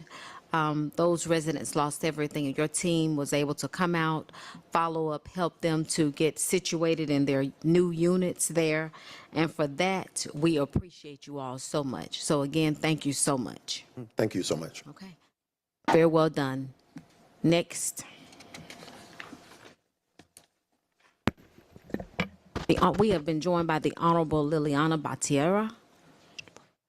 Sorry, Chief, I know you're about to be released. No, you're fine. Go ahead. Apologize. Just I had a quick question. One, piggybacking on the thanks, but I was curious about with the improvements that some of us have invested in, if there's a way for us, for council members to reach out to your office to also do tours of the stations just to see how the improvements are coming along. Absolutely. To ensure that I'm staying on top of that in my district, and also communicating that to the constituents to ensure, and also so the firefighters, each of those stations see that they're there, to see that we're trying to stay on top of these improvements, just to help with absolutely morale and communication.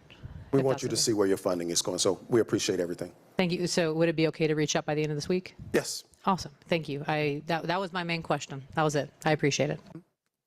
Thank you, Chief, and thanks to your team. Thank you all so much for being here today. Next. That ends our presentations, Madam Chair.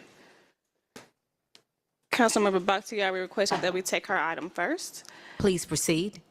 24-0-15-12, an ordinance by council members Liliana Bakhtiari, Jason H. Winston, Antonio Lewis, Byron D. Amos, Howard Shook, Matt Westmoreland, Michael Julian Bond, Andrea L. Boone, Dustin Hillis, Mary Norwood, and Marcy Collier Overstreet, as substituted by Public Safety and Legal Administration Committee to waive Division 4 of Article 10, Chapter 2 of the City of Atlanta Code of Ordinances to authorize the mayor or his designee to execute a retroactive month-to-month agreement for pre-arrest diversion and community referral program services on behalf of the City of Atlanta with the Policing Alternatives and Diversion Initiative in accordance with the terms of the MOU authorized by 20-0-1738, effective from July 1st, 2024 through December 31st, 2024, in an amount not to exceed $850,000.00.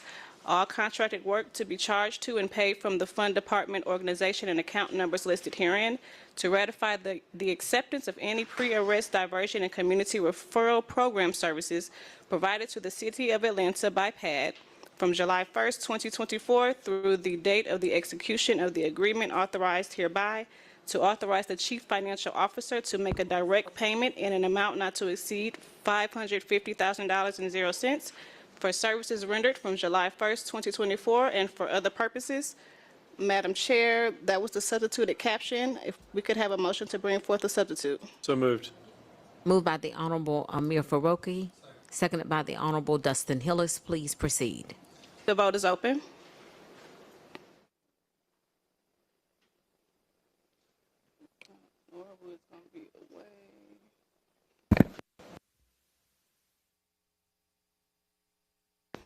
The vote is closed. The substitute is now before you. The Honorable Amir Faroki. Yep. Two things. One, I'd like to move to amend this paper to add my name if possible. I think I was not in the room when this was passed around at the last council meeting. So thank you to Councilmember Bakhtiari for leading on it. So do we need to move to amend it, or can it just be added? I would defer to law. Can we add his name to the substitute?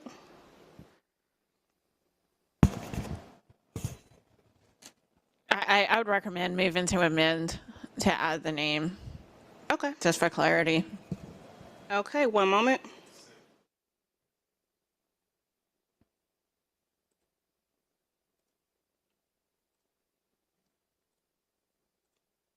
Second. The vote is open.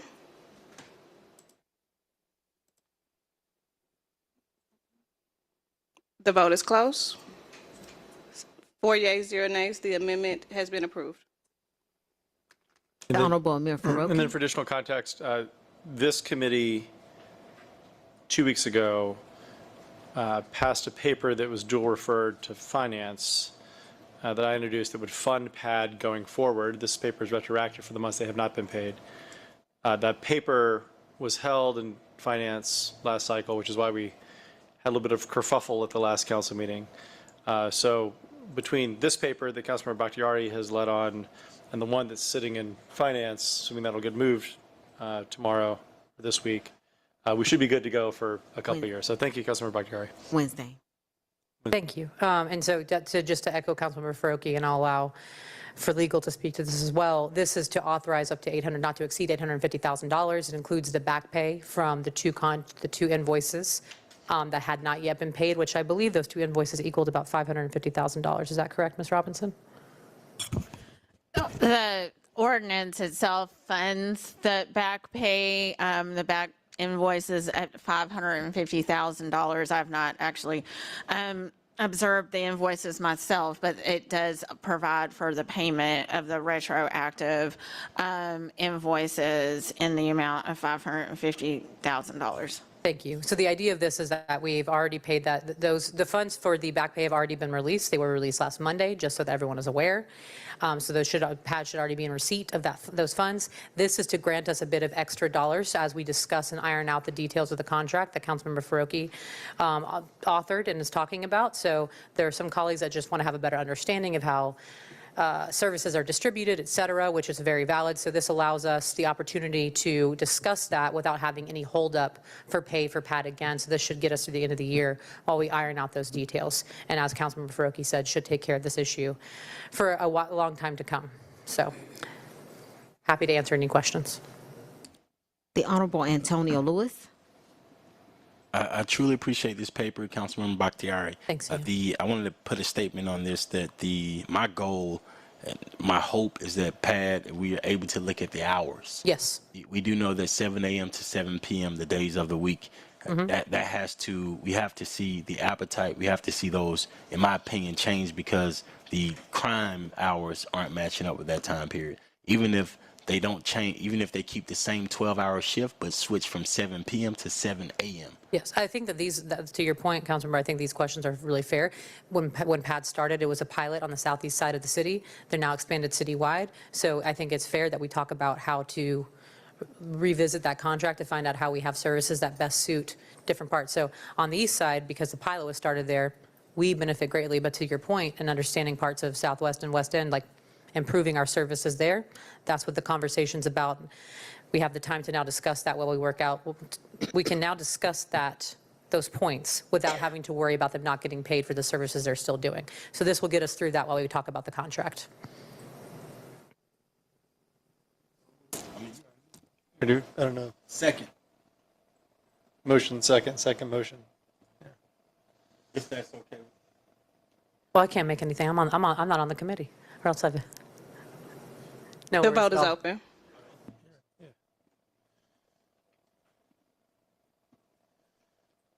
The vote is closed. 4 yeas, 0 nays. This item is favorable on substitute as amended. Thank you all so much. I appreciate it. I will now make a motion to approve the favorable claims 1 through 4, moved by the Honorable Andrea Boone, seconded by the Honorable Dustin Hillis. Please open the vote. The vote is open.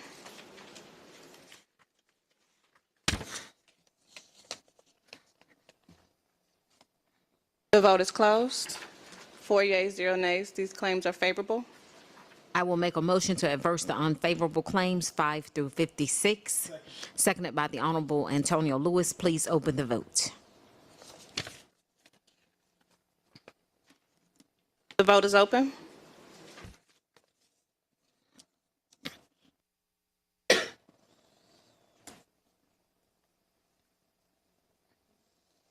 The vote is closed. One moment.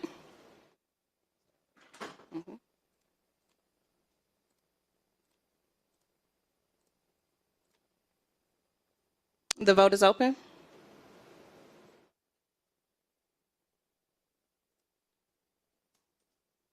The vote is closed. 4 yeas, 0 nays. These claims have been adversed. This takes us to Section H, ordinances for first reading. 24-0-1529, an ordinance by Public Safety and Legal Administration Committee to correct ordinance number 24-0-1220, adopted by the Atlanta City Council on May 20th, 2024, and approved per city charter section 2-403 on May 29th, 2024, authorizing the city to enter into a Fourth Amendment to the lease dated September 11th, 2015, to recognize the change of ownership and name change by deleting the name KDI Atlanta Mall LLC, a limited liability company as lesser, and inserting Hendon Greenbrier Mall 2022 LLC, a Georgia limited liability company as lesser and for other purposes. Item number 2, 24-0-1530, an ordinance by Public Safety and Legal Administration Committee authorizing the mayor or his designee to amend the City of Atlanta Code of Ordinance Part 3, Appendix E, Article 1, Section 18, Judicial Proceedings, and Article 3, Section 33, MRIM, Review Board Hearing, and for other purposes. That takes us to Section I, Ordinances for second reading. An ordinance by Public Safety and Legal Administration Committee authorizing the mayor or his designee to accept on behalf of the City of the Atlanta Police Department a donation from the Atlanta Police Foundation of one 2024 Ford Explorer valued at approximately $42,274.00 and one 2013 Dodge Charger valued at approximately $8,000.00 to be accepted as of August 13th, 2024 for use as zone patrolling and civilian personnel use within the Atlanta Police Department and for other purposes. Move approval. Seconded by the Honorable Vice Chair Dustin Hillis. Please open the vote. The vote is open.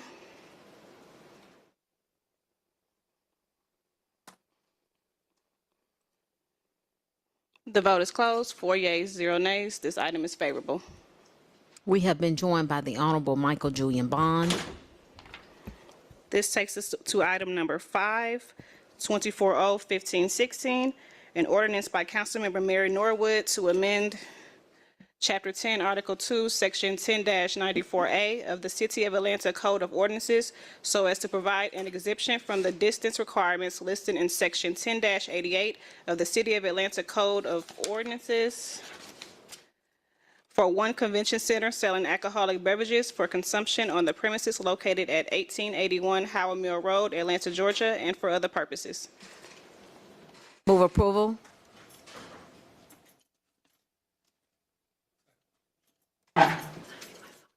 Seconded by the Honorable Dustin Hillis. Please open the vote. The vote is open.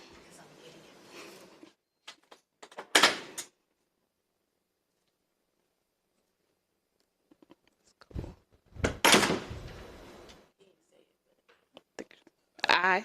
Yes, sir. The vote is closed. 5 yeas, 0 nays. This item is favorable.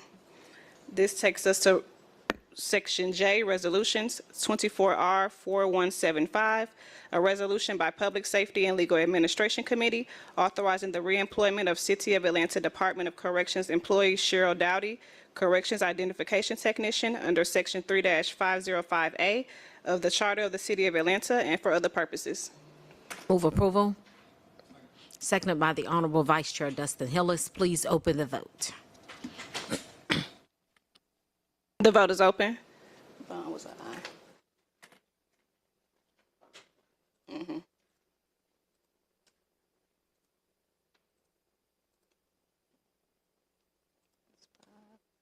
The vote is closed. 5 yeas, 0 nays. This item is favorable. Madam Chair, can we take items 7 through 9 as a block if there is no objection from the committee? Yes, ma'am. Item number 7, 24R4176, a resolution by Public Safety and Legal Administration Committee authorizing the settlement of all claims against defendant City of Atlanta in the case of Diego Arroyo and Alan Arroyo versus City of Atlanta, civil action number listed, pending in the State Court of DeKalb County, Georgia, in the amount of $23,000.00 for Diego Arroyo and $17,000.00 for Alan Arroyo, authorizing the respective settlement amounts to be charged to and paid from the accounts listed herein, authorizing the Chief Financial Officer to distribute the settlement amount and for other purposes.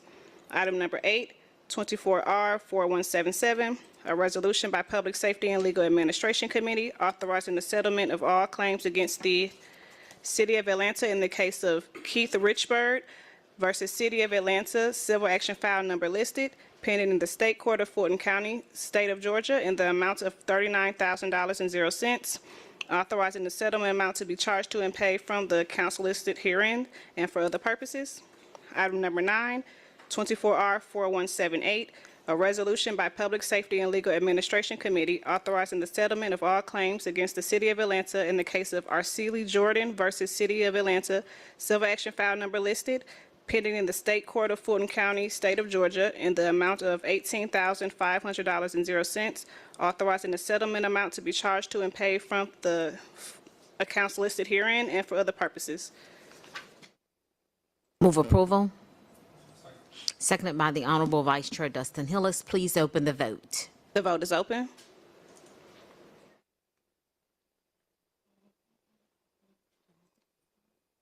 The vote is closed. 5 yeas, 0 nays. Those items are favorable. This takes us to item number 10, 24R4192, a resolution by Public Safety and Legal Administration Committee authorizing the mayor or his designee to amend the renewal agreement of FC 9371 to correct the renewal terms such that it shall be 1 3-year periods, to change the funding source to the account numbers listed herein on behalf of the Department of Corrections for the purpose of providing professional health care staffing for the Atlanta City Detention Center and for other purposes. Move approval. Second. Seconded by the Honorable Amir Faroki. Please open the vote. The vote is open.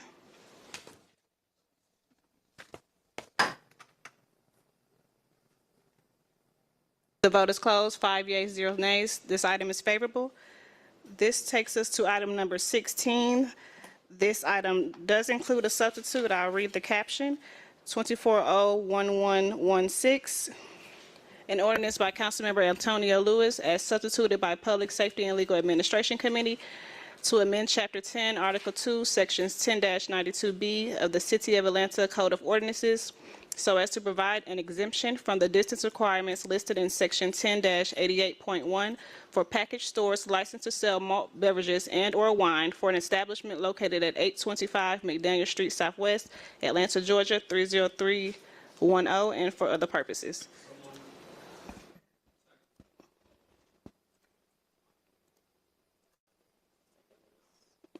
Hillis. The vote is open.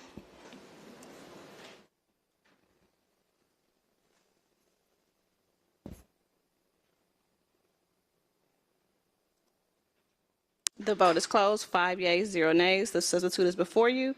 The substitute adds the legal description and revises the legislation for the distance exemption to only allow for the sale of beer and/or wine. Moved by the Honorable Antonio Lewis, seconded by the Honorable Vice Chair Dustin Hillis. Please open the vote.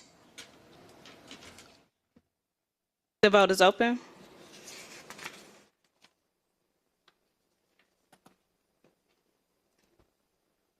The vote is closed. 5 yeas, 0 nays. This item is favorable on substitute. And Madam Chair, that concludes our legislative agenda. Do we have any questions, concerns from the body? This meeting is adjourned.